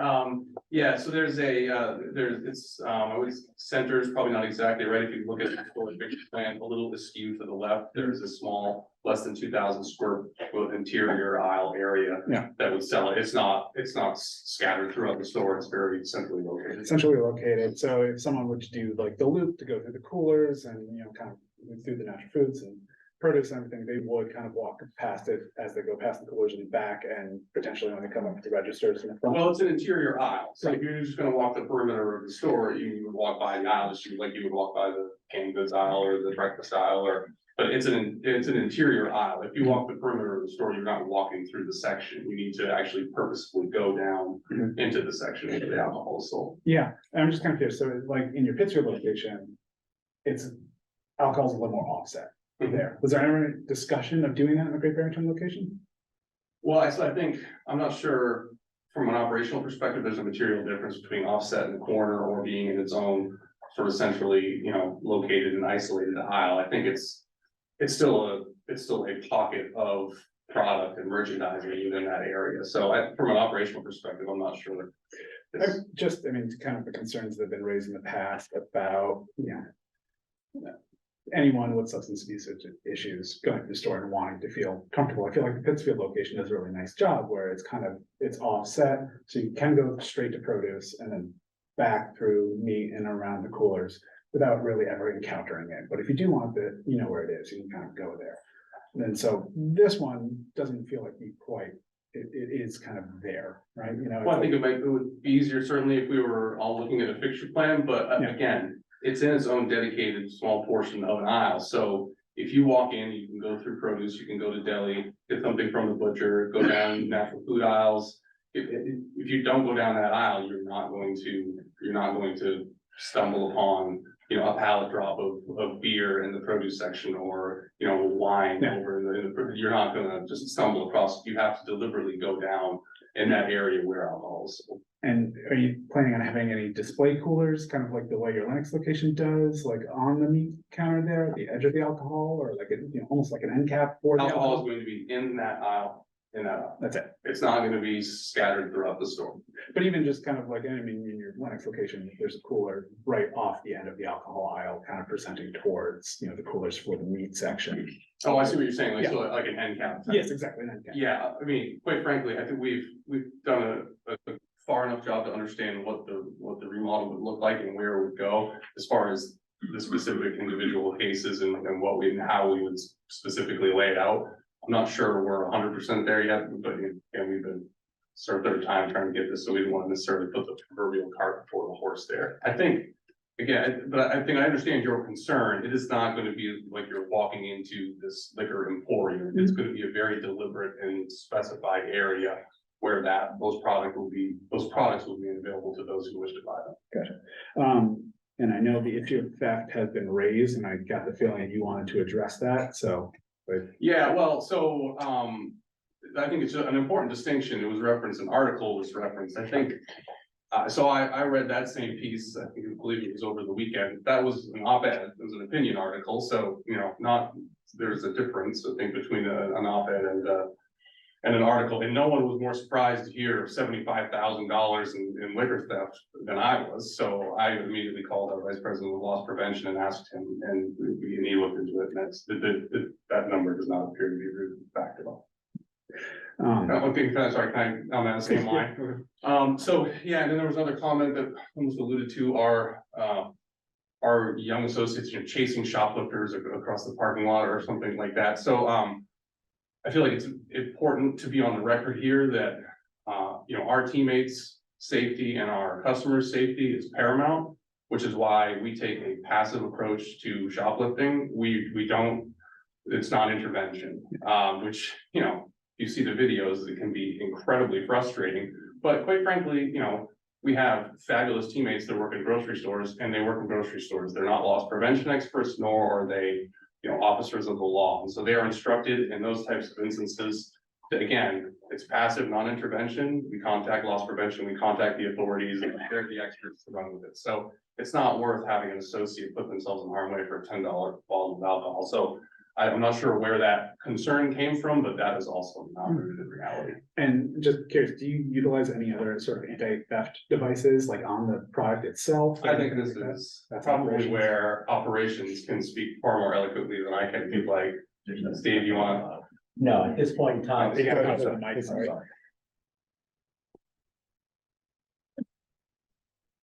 Hello, everyone. So my name is Steve Spielman. I'm the director of store operations for 16 stores, including the stores that we have in the Berkshires. And at this point in time, we do not have like a device that's on the bottle. So like, like if you go to Kohl's and you have to get your shirt scanned, we don't have anything like that. What we do have though is we do have in some of the higher value products. We do have some off-the-shelf mechanisms where if somebody takes a bottle, it may say over the intercom system, customer assistance is needed in, whatever section it is, to just sort of alert that, we're aware that somebody took something off the shelf. Yeah. And, we are in a test phase right now in our Pittsfield location. It has not been installed yet, but we are looking at some theft prevention cases that we're looking to put into the store. And we also have in our locations where necessary, some of the higher end bottles, we have maybe a picture on the shelf, and you have to actually go and get assistance to get that product, if that helps. Yeah, so you are potentially looking into and potentially investing if this does become an issue. Yes, and I couldn't say if it would be put into Great Barrington, it would be a test. Yeah. And, if the test is successful, then that would be a blueprint for us as we move forward. And I don't know if which this would be a question for, but just how many employees do you imagine would be actually set to work alcohol in particular at this location? I would have to say in the Great Barrington location, it could be 3, 4, it's like anything else based on volume. Yeah. How much volume and what we need, it could be 2 people maybe, so that would be determined. Thank you. Thank you. Eric, you got anything? I got just one question and then just statements and stuff. Yeah, we'll close the public hearing and then we'll have our statements. So, I believe it was the second time around, there's discussion of the layout and it did change a bit. And, there was talks of like the aisle being closed on off hours or when alcohol wasn't allowed to be sold. Is that still the situation? I'll stay. I don't like to, Sorry. I don't like to lean to the experts. So, yes. When alcohol is not allowed to be sold, in all of our locations, we have locking mechanism devices. So we talked about the Lenox location, we have rolling gates that are, probably 8 feet high. And they seal from one end of the aisle to the other, and those are up until we're legally allowed to sell alcohol. And that's kind of the approach that we would take there. Does that help? That's what I was looking for. Anything Thank else?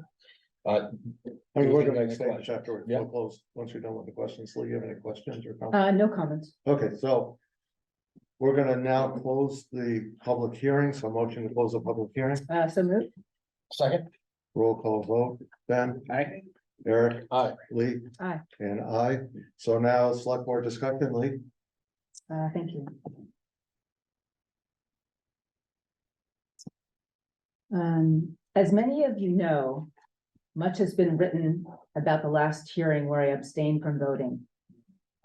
Though my vote would not have changed the outcome, my decision weighed heavily on me. I regret my decision to abstain and am grateful that I have the chance to vote again this evening. My job as an elected official is to represent the interests of my constituents and make decisions on their behalf. In this instance, I did not meet that responsibility.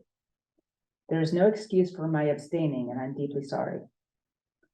As I said in my letter to the editor in the local papers following the vote, I take my role as a public servant seriously and have embraced the lessons learned. So it is with these lessons learned and after thoughtful consideration that I will be voting tonight, as I did at the first hearing, to approve Price Chopper's application to sell beer and wine. It is possible to support small businesses while also supporting the wider community's needs. We are blessed with many quality local full-service shops selling beer and wine, and I am confident that we will continue to support them. But there is more to this license than just beer and wine sales. Price Chopper has indicated an interest in renovating and expanding its store.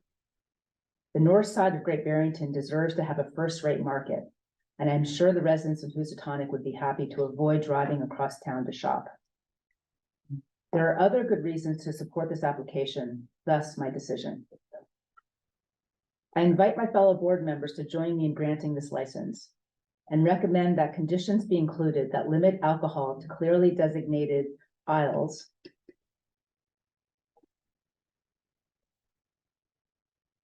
and end of aisle displays.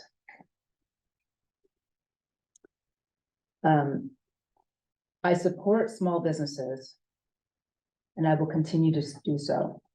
We must never take them for granted. I thank the board for your time and consideration. Thank you. You want to go next? Sure. So I guess there's been a lot of talk and back and forth on this, and I do have a lot of concerns. And at our first meeting, I spoke to the point where I was concerned about having alcohol in all our grocery stores. That is a concern of mine. It's not my greatest concern, and I do understand it's been a massive focus of this conversation. But when the first meeting was held, I was advised that we can't take competition or competitors into consideration. But here we are with the Golo Corporation asking us to do just that, to level the playing field for them. I feel first and foremost that we're here to protect small businesses. That's why I feel that I sit on this board. I want this board to understand that a yes vote could very possibly mean the reduction of 30 to 40% in sales for our smaller stores. Sure, lots of people say they won't buy their beer and wine, but let's be honest, the bulk of the sales are going to move to Price Chopper after this renovation. That's why the corporation keeps spending so much on lawyers. That's why this has been appealed all the way up to the federal court. They can see the cash windfall. I believe the corporation will renovate the building with or without the wine and malt license. I believe no one drives across town to buy all their groceries and beer and wine in one place. They may drive across town because the Price Chopper, they have decided not to reinvest into their store in the past couple decades. I understand why many people's desire is for us just to quickly hand them this license. The Price Chopper and the corporation has put a fantastic spin on the situation. Some may call it fear mongering, as I heard earlier. The removal of shopping carts was a nice calculated move. If they get this license tonight, what happens in a few years when the smaller package stores start looking run down, slowly turning into eyesores, and their profit and loss sheets keep doing nothing but going the wrong way? Sales will go down, their prices will have to go up. This will increase the issue. At the end of the day, I'm not against Price Chopper. I'm not against the renovation. My whole family shops at Price Chopper. I understand the need for it there. It's not lost on me. But at the end of the day, my opposition around giving this last malt and wine license to a giant billion-dollar corporation is an issue for me. This license belongs in the hands of a small business. That's what I got. And you want to say anything? You don't have to. I didn't write anything. You know, neither did I. I did. You want me to go next? And then you don't have to speak at all. No, I don't know, you can talk, but I mean, it's also like, I don't know if we're at the discussion portion of this, but. I guess that's- We are at the discussion. Feel free, I know, but I'm like, literally, feel free to butt in. I don't disagree with any of the points that Eric just made, or that we're hearing from the local package stores. There's a lot of this that doesn't feel great, and and my questions to Price Chopper, like I live 5 minutes from your store, and I don't shop there because I don't feel like you've really invested anything over in it in the last 25 years. You don't have a lot of products that I look for as a shopper, so like I don't feel like doing you a huge favor, but I also recognize, like, one, you are the anchor business for not only Great Barrington Plaza, but for the entire north end of Great Barrington. That whole strip of Route 7 really depends on the strength of Great Barrington Plaza, and I think on having a strong anchor store like Price Chopper. And then on the question of the spirit of this license, okay, when the board took these licenses off the shelf, it essentially created a loophole, right? Where it's like a store like this could come through and buy it. It's like, that wasn't the spirit, yeah, but there's no language saying there isn't. And I think to be consistent and to be fair, there's no reason to deny it. There's not. Like, there's the philosophical debate, but when the actual just like letter of what this board has done in the past, and what we need to do for the sake of this town, it's just, it seems like we have to, yes. So it's difficult because, Eric, I agree, I want to protect small businesses. At one point, I owned a small business, and I do want to protect small businesses. The other point, the Price Chopper employs a lot of people in town, and I never looked at them making a threat. I always thought they were honest. They talked about a business plan, doesn't fit in their business plan, they close. It's no sweat to them. I mean, let's face it, they're a big business. You're right.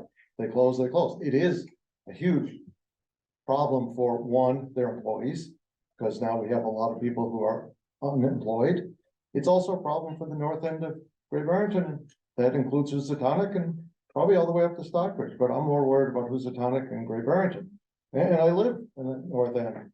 And while we're being honest and having a discussion, then you're right. The store's deteriorated. There's no doubt about it. It should have been remodeled 10 years ago. It would be nice. And I think they have, I think calling them out on this is important, because the day they remodel, which I assume they're going to if this passes, then they need to continue to keep this up. It's their responsibility. The store is not in the greatest of shape, and that's a shame. They should have some more pride in their store. The other thing you talked about was restrictions on licenses, whether that was in the intent or not. That wasn't in the regulation, so I can't deal with that. Would I like to give Taft Farms, Bazillions, everyone else who wants a liquor license? Yes, I think it's kind of archaic to have a limit on liquor licenses. I think eventually the best stores will stay open, and the ones who don't do a good business, don't cater to people, will close. I think those are the new laws should be completely gone, and we shouldn't have this. But what my ideal, and this is naive, I would love for Price Chopper to get this license. They remodel. People go there in droves and buy groceries, and then go to Gorman, Norton's, Plaza, Domaini's, Averdale's, Trotta's to buy their liquor. I think, and I think they will, to be honest. And to echo a point, I think that you made in the last discussion that, I said you're not a drinker yourself, Yeah. but that the experience that you get at a store like Plaza or Domains is just, as well as the selection, is so much better than what you can get from a grocery store. And so, like, I do drink And like, I do not buy my liquor at a grocery store, because not only do I like supporting the local businesses, I just like what they provide as a service and product better. And you know, just to go back, I'm sure the owners of all the stores are fine people. They're small business people. I know the Domains. They're good friends of mine. And I hope that remains that way. I saw Joe growing up, and Eddie, I went to high school with. That's the tough part in small towns. And Joe, you were wrong in one thing. I didn't sleep last night and I won't sleep tonight. So it's more than one night. This is not easy. This is the part of the job that's tough, although I enjoy most of it. So it is difficult. It's not easy. But you have to do what's best. I think is best for the whole town. We'll find out if I'm right at some point. Lee, go ahead. Yeah, I just, like to piggyback a little bit on, kind of what Eric was saying, that, small businesses are the bedrock of the community, as I mentioned, and it's really important for residents to commit to shopping intentionally so that we keep the small businesses alive, no matter what happens tonight. So when you have a choice of, buying your groceries at one place and supporting your small businesses, I just ask that the residents really think twice about the local businesses, because if they're gone, we're never going to get them back. And part of what makes Great Barrington so special are the local businesses. People come from miles around to go to the locally owned shops.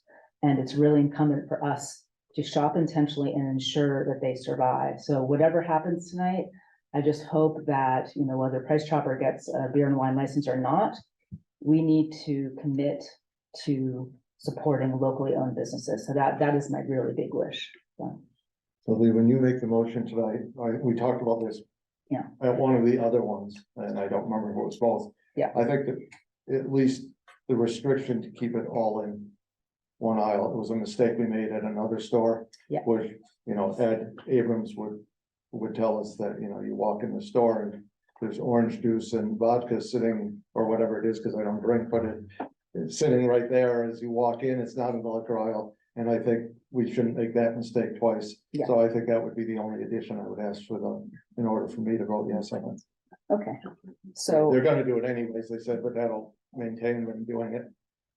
All right. So I will make the motion to grant a new liquor license application to sell wines and malt beverages to Price Chopper operating Care of Massachusetts, Inc., with the condition that alcohol is limited to clearly designated aisles without satellite or end of aisle displays or cap displays. Do I have a second? Second. Any other discussion from the board? Roll call vote, Ben. Aye. Eric. No. Lee. Aye. And I, it passes 3-1.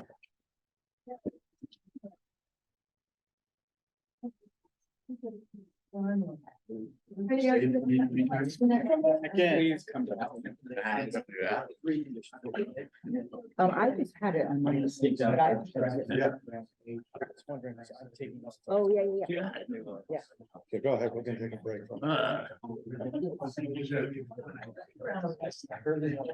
Yeah. So. Without satellite and Yeah, they are.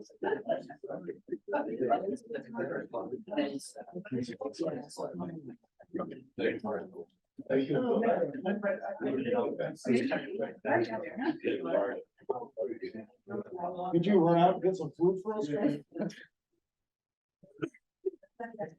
gonna take a look.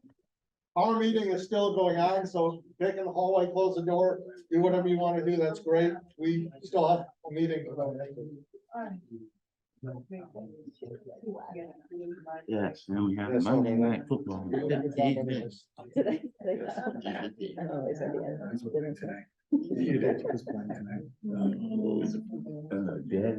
like a and- prison. Oh,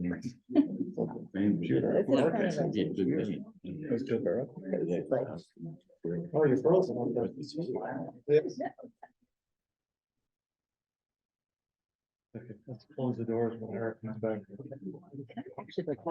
Yeah, that's where Eric. Okay. I'm not there, but I forgot. That's embarrassing. We're gonna like Still roll pass. Give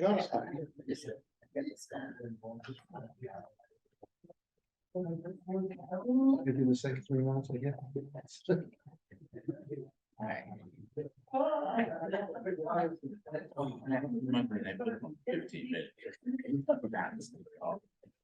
Well, that's gonna be one more entertaining. This year, I'm thinking. This red zone. Oh, you checked the red zone? Just because watching pictures. No. I thought I was gonna send it. No, it's not. It's not. Well, we need to even. I'll tell you. When I've been enjoying football, I'm having all that. I have to. I'm also being a Jets fan.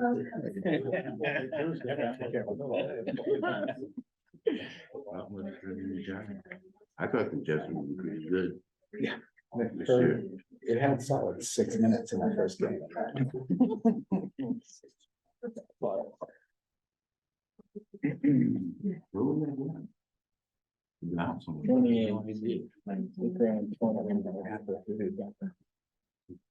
Which I don't know, I mean, maybe, maybe you gotta leave again. You know what I wish someone had? What was price? How much the price was trending? 3.5. 3 to. Making a store, right? Yeah. $2 million. Millions. That would make me happy. I think it was small. A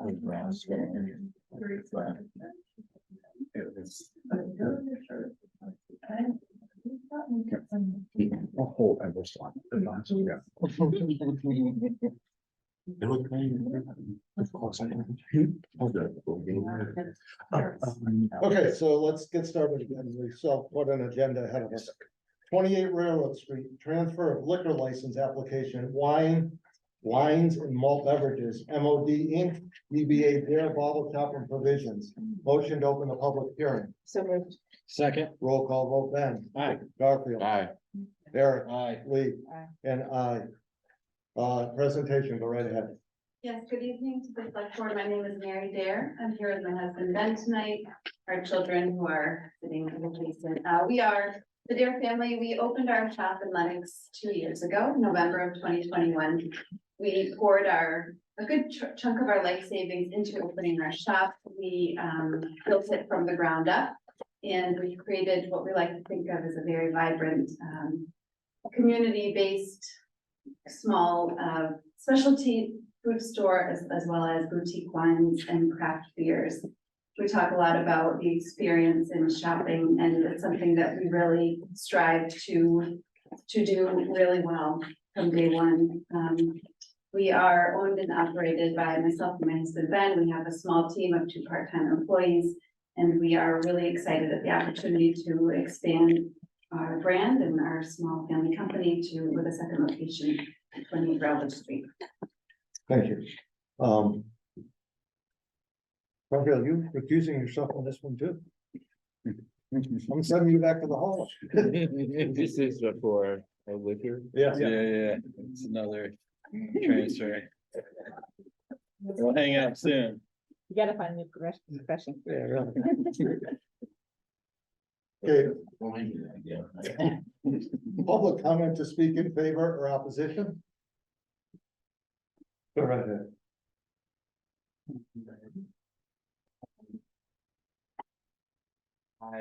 Just say your name. Just for the record, Yes, please. for the record, this is Joe Domaney, Domaney's Liquors.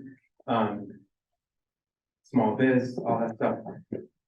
Mary is an awesome lady, and I've always said about the other stores in our town that we play really well in the sandbox together.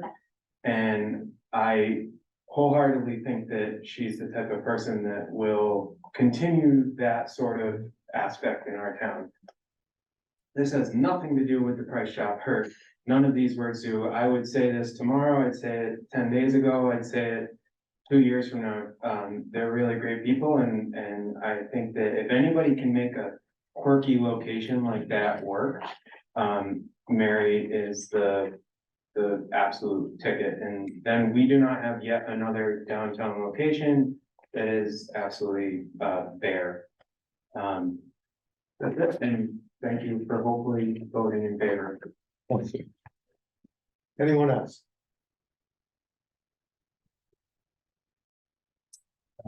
Going back, 1075 Main Street, Housatonic. I wasn't planning on speaking, but I'm a customer of theirs. And I go from Housatonic to Lennox for the wine. And they're great, user friendly, some prices are great. Anyway, hopefully, I'd say go for it. Thanks, Fred. Anyone else? Seeing no one else? Any questions before we close the public hearing? And Rescue Garfield? Just curious, the difference between the existing store that's there now and your intention. We're in the same ballpark, so Yeah. the existing store specialized in small production, you know, these are family-owned wineries, farmers making their own wines. We would be, and that's what we promote in Lennox, we champion those small producers, so we're in the similar category, but we have our own flair. Are you also planning on doing, I know you have like tinned and Right. jarred foods, are you bringing that down as well? Yeah, we'd like to have the Great Barrington shop be a smaller footprint of our space in Lennox. Lennox store is about double the size, our square footage, so we would have a smaller footprint, but otherwise identical vibes and environment and product offering. Yeah, I would just. Anyone else? Okay. Oh, I was just gonna echo what Pat said, that I also often am up in Lennox visiting with family and stop at your store often, so I'm very excited to come down there. Okay. Motion to close the public hearing. So moved. Second. Roll call vote, Ben. Aye. Eric. Aye. Lee. Aye. And I. Do we want to have discussion or just a motion? It sounds like this one is a little something. So do I have a motion? Then we'll have discussion if we want. I make a motion to approve the transfer of a liquor license application of wines and malt beverages at 28 Railroad Street to MOD Inc., doing business as Dare Bottle Shop and Provisions. Second. Discussion. Seeing no roll call, Ben. Aye. Eric. Aye. Lee. Aye. And I. Good luck to you.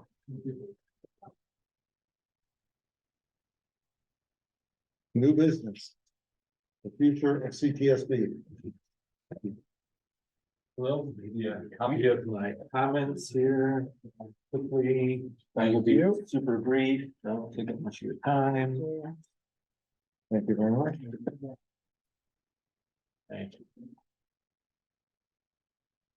Just state your name for the record, please. Okay, Richard Frederick, I'm the Executive Director for Community Television for the Southern Berkshires, CTSB, 40 Limestone Road in Lee.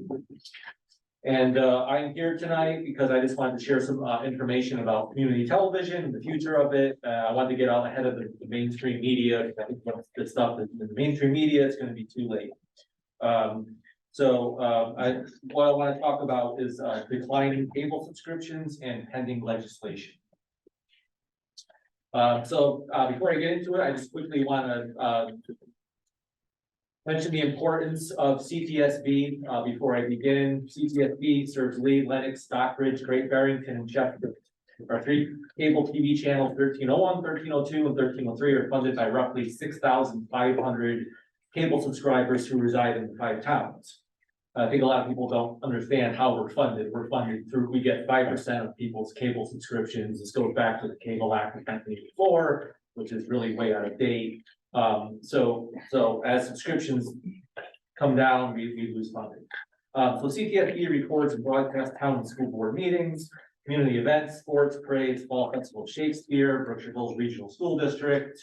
We love our towns very much. CTSB also serves vulnerable and marginalized populations in our communities, such as the elderly, students with disabilities, non-English speaking communities, etc. We are a vital service to your community. CTSB provides the community a voice on such important issues as PCB contamination or the liquor license at Price Chopper. So why now? What's changed now? I mean, you can see our old CTSB box is over in the corner there, this is what we have now. Technology moves fast, right? And we love it, we embrace it, I'm not against it, but it's changing the way that we watch TV. So streaming video is now replacing, cable television, right? So, and it's also gonna change our current funding model. So CTSB will suffer drastic funding losses now that Spectrum has made the Zumo Stream box available, and will severely impact services provided by CTSB. I don't know if anyone's seen the Zumo box, but it's like a Roku box, right? But now you're gonna get your cable through the Zumo box, and if you have Netflix or Disney, Spectrum also gets a cut of that, right? But since it's the internet we're talking about, not cable, we will not receive any funding through the Zumo box. Massachusetts is proposing a 5% streaming tax legislation on companies like Disney, Hulu, Netflix, Spectrum to support community television. Senate Bill 34 and House Bill 74 needs to be passed by February of 2024.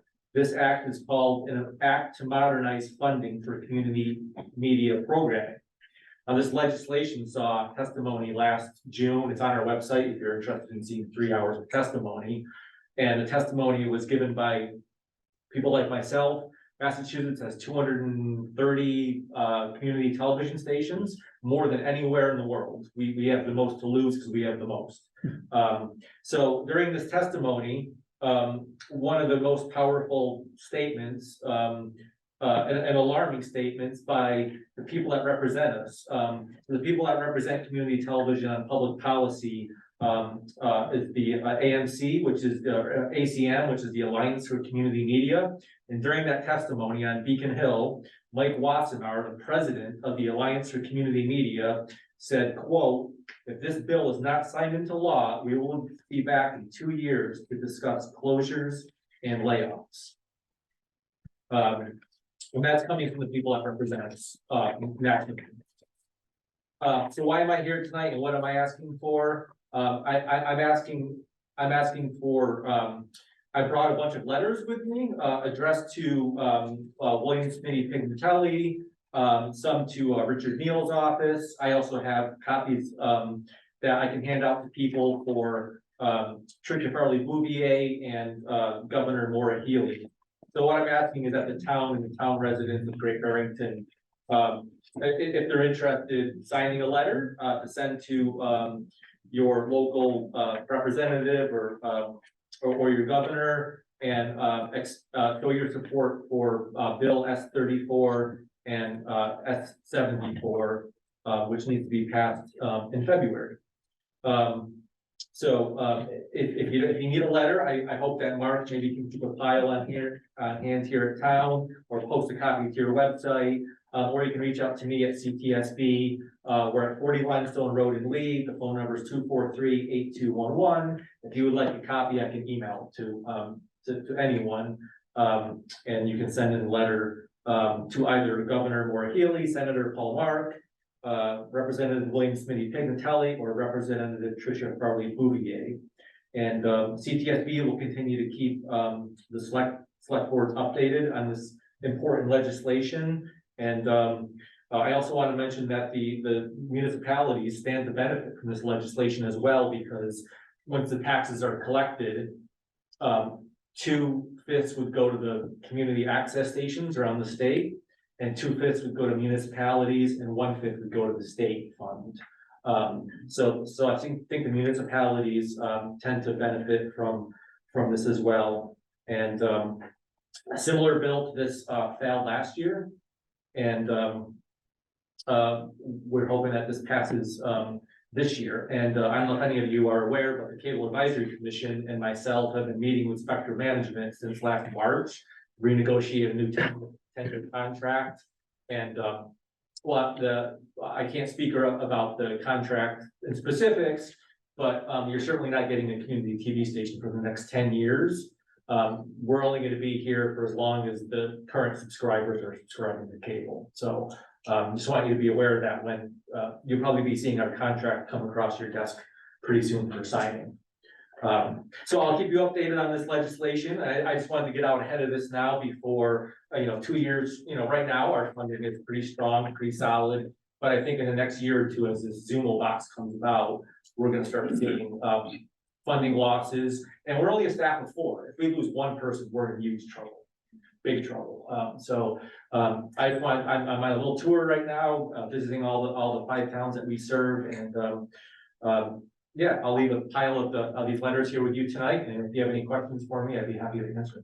I just have a quick question. Are any of our legislators, co-sponsors of these 2 bills? They've signed on. I believe Richard Neal has, Smitty Pignatelli is a co-sponsor, and Trisha Farley Bouvier actually sits on the committee, because like Internet and Cybersecurity Committee, who is overseeing this bill. So, I believe we have their support, but I really want to flood their office with a lot of these letters, just to let them know that the community cares, and that the towns care, and that they need community television, and that we're important. Go ahead. Are you solely dependent upon letters, or do you have them, because letters might come up short for you? I mean, I'm working with the towns, with the residents, I'm working with the League of Women Voters, I'm working with as many people and as many groups as possible. We've already had the testimony on Beacon Hill. Yeah, I'm doing everything I can do for outreach, yes. Okay, but letters aren't your sole, for like, you don't get, let's say, 1,000 letters and your toast or that's just part of hoping to reignite or. Yeah, I just want them to be reminded, there's so many other important issues out there right now. I just don't want this to fall, behind, and I want these letters to be continued reminder until February comes. And if the law doesn't pass by February, maybe it gets rewritten for next year or something happens, but we can't really wait much longer. Yeah, just a possibly weird question, but outside of the Zumo box, if a customer subscribes to Spectrum just through a streaming app currently, and then it doesn't get provided with CTSB or the local networks, do you get any of that of their? If they still have, I'm just trying to think, no, because when they access the app, they're accessing it through the internet only. So it's only when you have a physical cable TV box. Yeah, they have an actual cable box, so there's already part of their business model that's affecting your funding, essentially. Yes, it's been dropping off for 10 years now, cable subscriptions, but it's getting very low now, and these Zumo boxes are gonna accelerate it. Yeah, okay. So my suggestion is we have a motion tonight to authorize the town manager to send a letter of support for bills S 34 and 874 on town letterhead, from the select board. Did you hear that motion? Second, any discussion? All in favor? Aye. Unanimous. Thank you. Thank you very much. Library trustees, update on their strategic plan.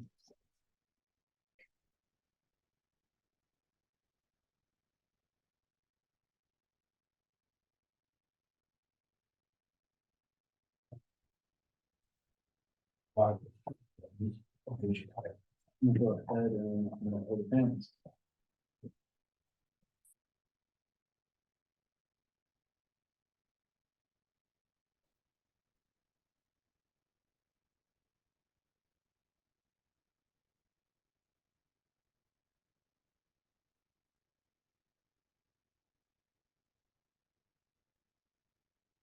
are you waiting for? Main Street. We can start this late.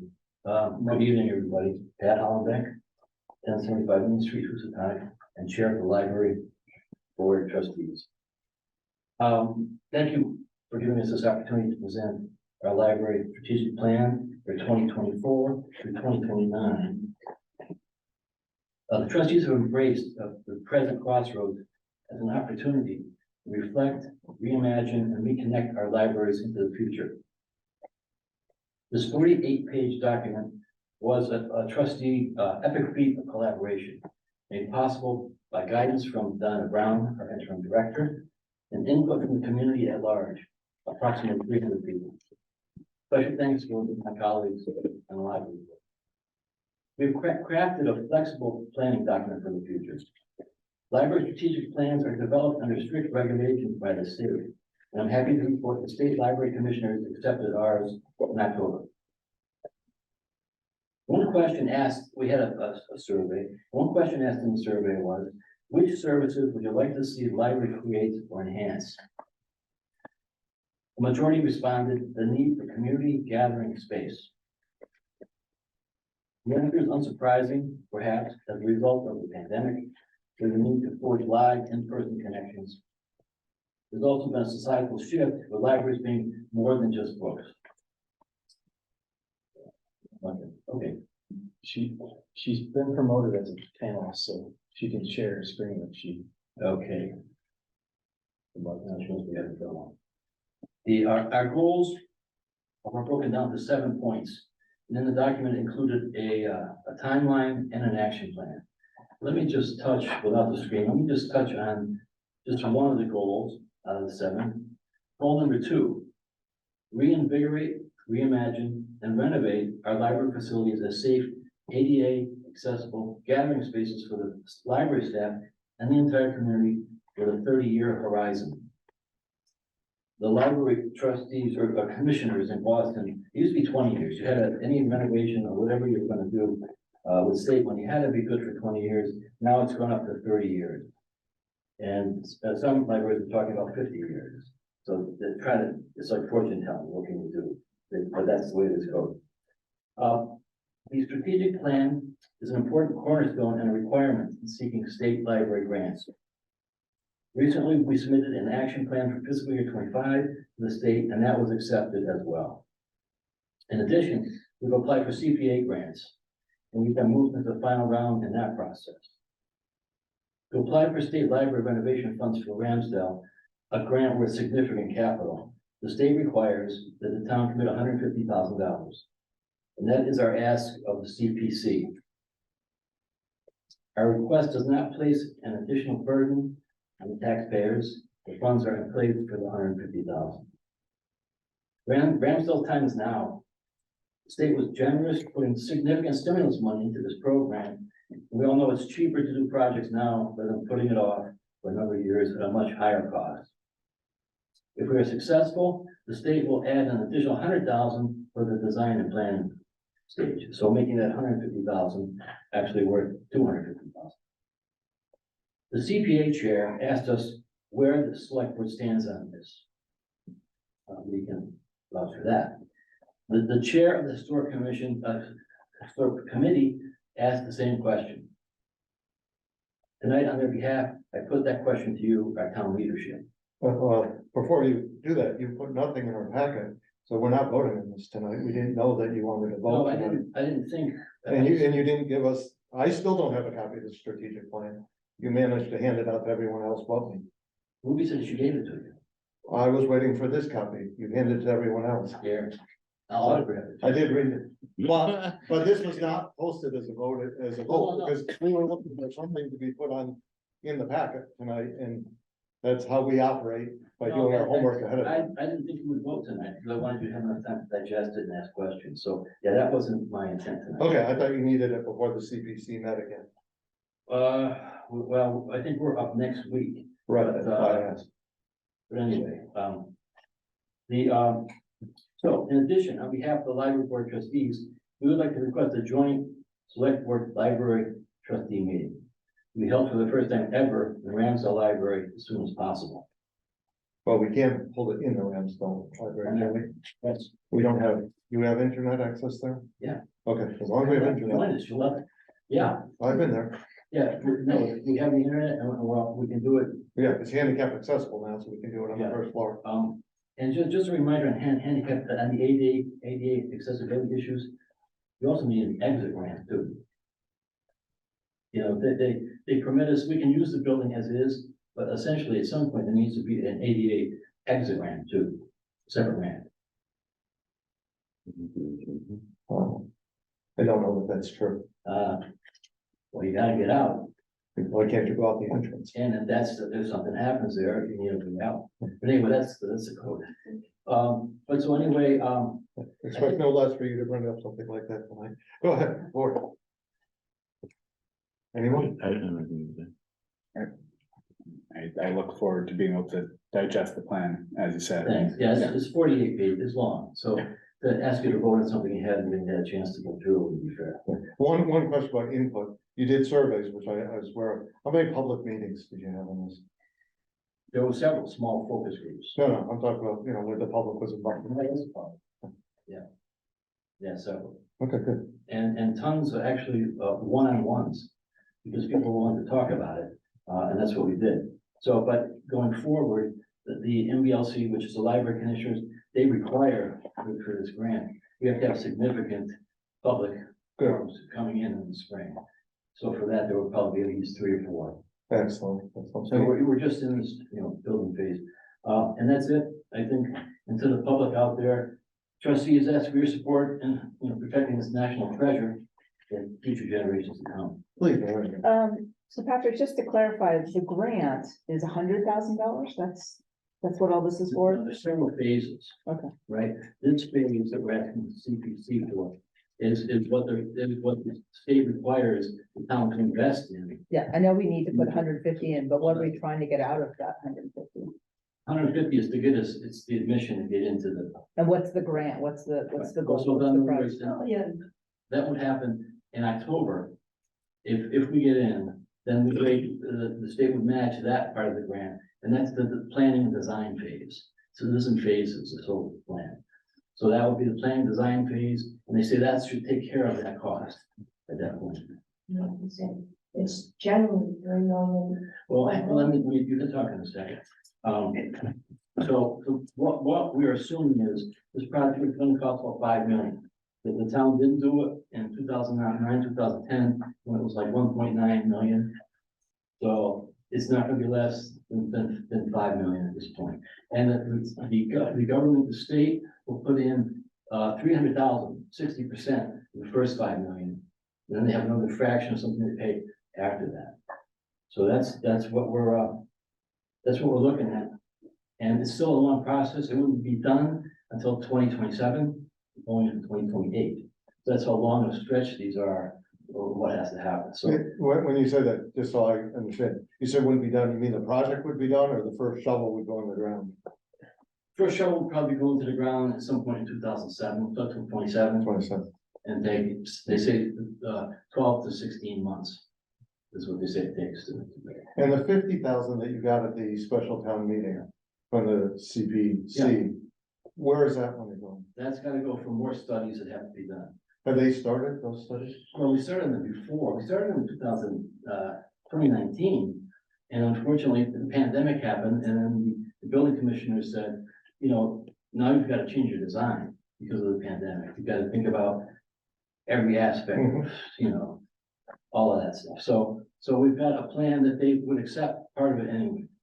So at this point, we're in discussion with the architects of the schematics and everything else in 2010 to see if their plan can be resurrected, changed or whatever. So we've got this going on. We're rethinking libraries. There's a consultant we've used on all of these things. So we have him ready to go on this stuff too. He'll come in at least twice in the spring. So do you have, and I don't know the answer to this, you have to go through the procurement process and you have to interview more than one? Well, we do. We need 3 bids and everything else. These are smaller components of money. We'll bring in Foresight again for parking issues. They did it for us before. So that was part of the rethinking library. They actually went through them. But what I need to tell you, the most important thing is the next people taking over really are a building committee. It's not the trustees. And this is part of the government's, what they tell us we have to do. It's gonna be a committee of professionals, architects, lawyers, finance people, 2 trustees. And those are the ones that would really be doing heavy lifting as far as the construction issue. They would stay with it through the schematics that would be done. And that's the plan. So who appoints that committee? It's not written down what happens. What we've been doing is soliciting names of people, not putting anything public because they may not want to do it if we don't get any money, frankly. Then at that point, Selectboard's gonna have to approve those people, town manager's gonna have to approve. But they don't get paid, you're saying? Volunteer. Volunteer, yeah. I got a question. Yeah, go ahead, Emily. So just to circle back, actually, I think I misunderstood you. Would the goal of what you're working up to is for a grant to invest 5 million into the Ramsdale. And- 5 million is just a. The base number, but I guess if the grant was received, how much at the end of the day is that figure from the state?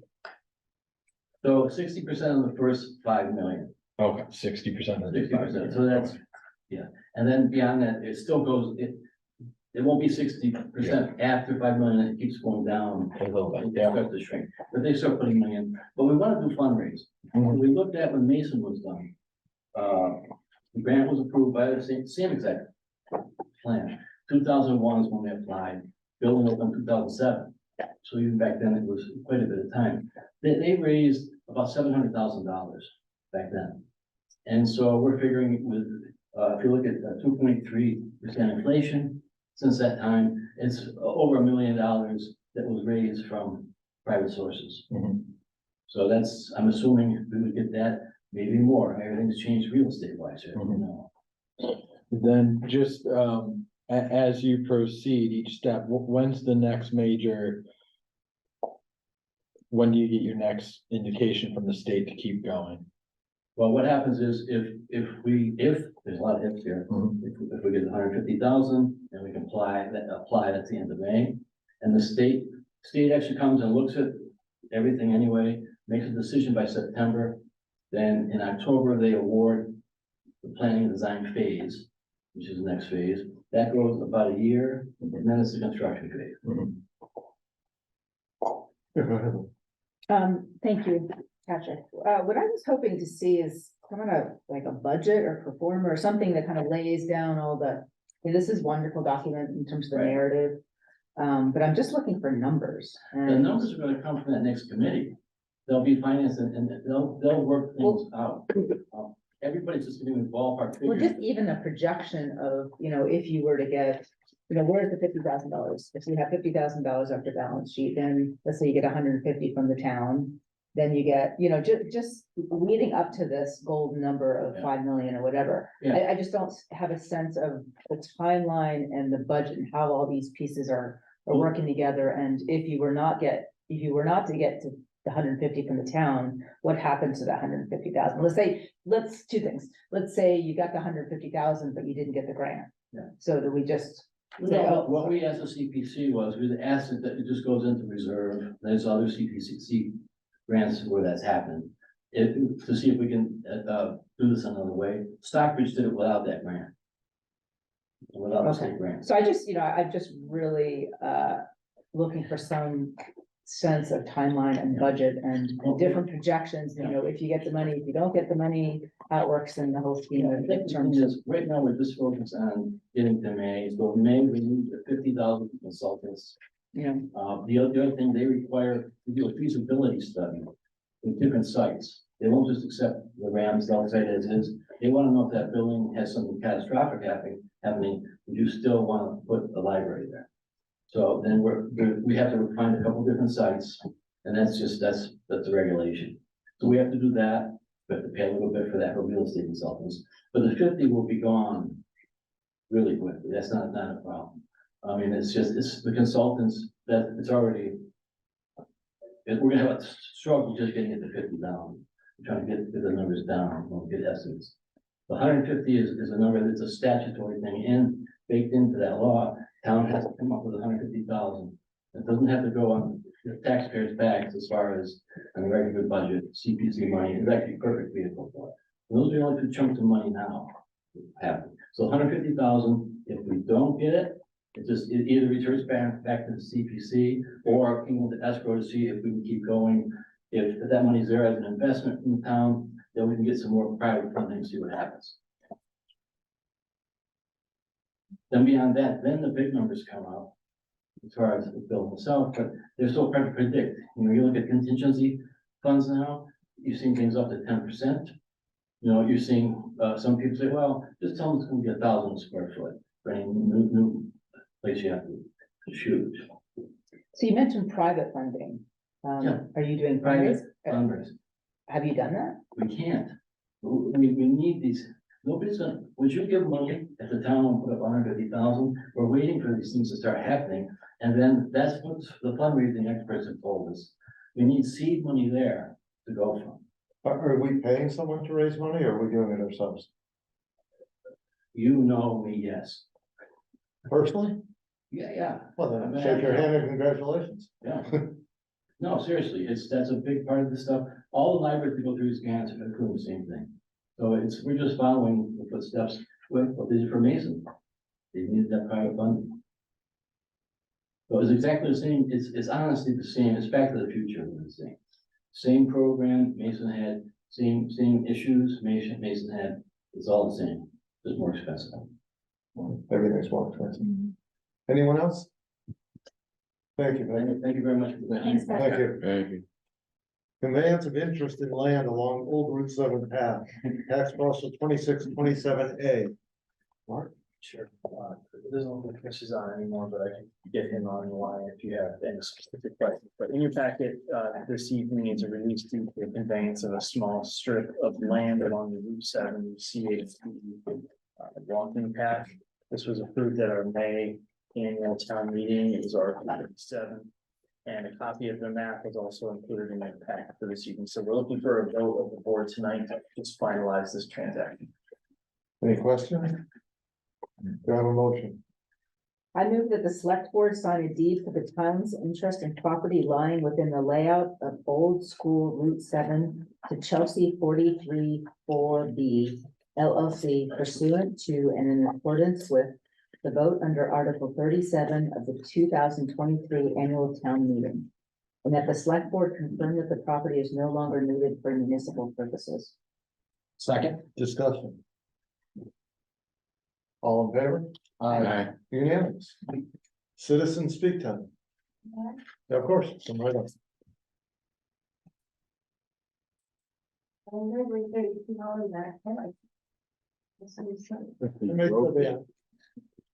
I just wanted to say that, this year, for the first time, we've really kind of gotten into, understanding the issues of rental and I think the, CPC step 2 application will answer a lot of those questions. It has layouts and things like that. Unfortunately, the layout is, from 2020. Work done between 2018 and 2020, and a lot of things have to be updated in terms of code and so forth, but it gives an idea of what is there now and, what possibilities there are. I think it was very well done with several people, and I just talked in the background. But I urge you to just take a look at it, and it's been submitted, so the hearing should be good. I think in terms of like $150,000, there's so much to be done, just even updating the, the code compliance and so forth. And in which case, if you do that, then you can do some things piecemeal. But I really have high hopes that that we'll get a good chunk of that grant, and the amounts of private funding versus potentially next year CPC money, maybe some amount of capital expenditures, maybe like $1 million or something like that, to meet the 40% part of the 5 million or more. But the second thing I just want to say about this is that as I get involved with the library, and I don't want to be on the library board of trustees, I just want to help them, is that maybe the select board should think a little bit about how the library operates. I mean, it took me a long time to figure out that, town manager deals with the operations and the trustees deal with the long-term planning and things like that. But when you do something like the building, it's somewhere in between, right? Because you have to know what operations are gonna happen. Are you gonna have a makerspace? Are you gonna have, this kind of rooms and performance space or whatever? So that's partly, the staff is involved, or, it's an operational part. How do you envision the operations? But it's also a really long-term planning issue, because if you don't have the facility for all these things, then you can't do it. And right now with the, you know, the small staff that they have, there are, trustees who want to help with the programming, and I think, and then I think, maybe you shouldn't, because that's an operational thing. But on the other hand, you know, if the trustees are willing to sponsor and help that, isn't that a good thing? So if some of these day-to-day things can be worked out a little bit better, I hope we can, you know, avoid the disasters of the past year. Thank you. Thank you, Ken. Anyone else? Seeing no one else for citizen speak, select board time. Ben, Garfield. Yeah. Eric. I'm setting up tonight. Julie. Just quickly, just really, proud to be a member of this board. I think, you know, listening to all your comments, is really, really, helpful to me. And I just think we all should give ourselves a hand, because I really appreciate everyone's, input and everything. And I learned a lot, and I support everyone. And, thank you. Right, what do you want? Media time. Thank you very much. All right, yeah, thank you. You don't count because you. Not seeing anyone for media time, so by unanimous consent, we are adjourned. Thank you, everyone.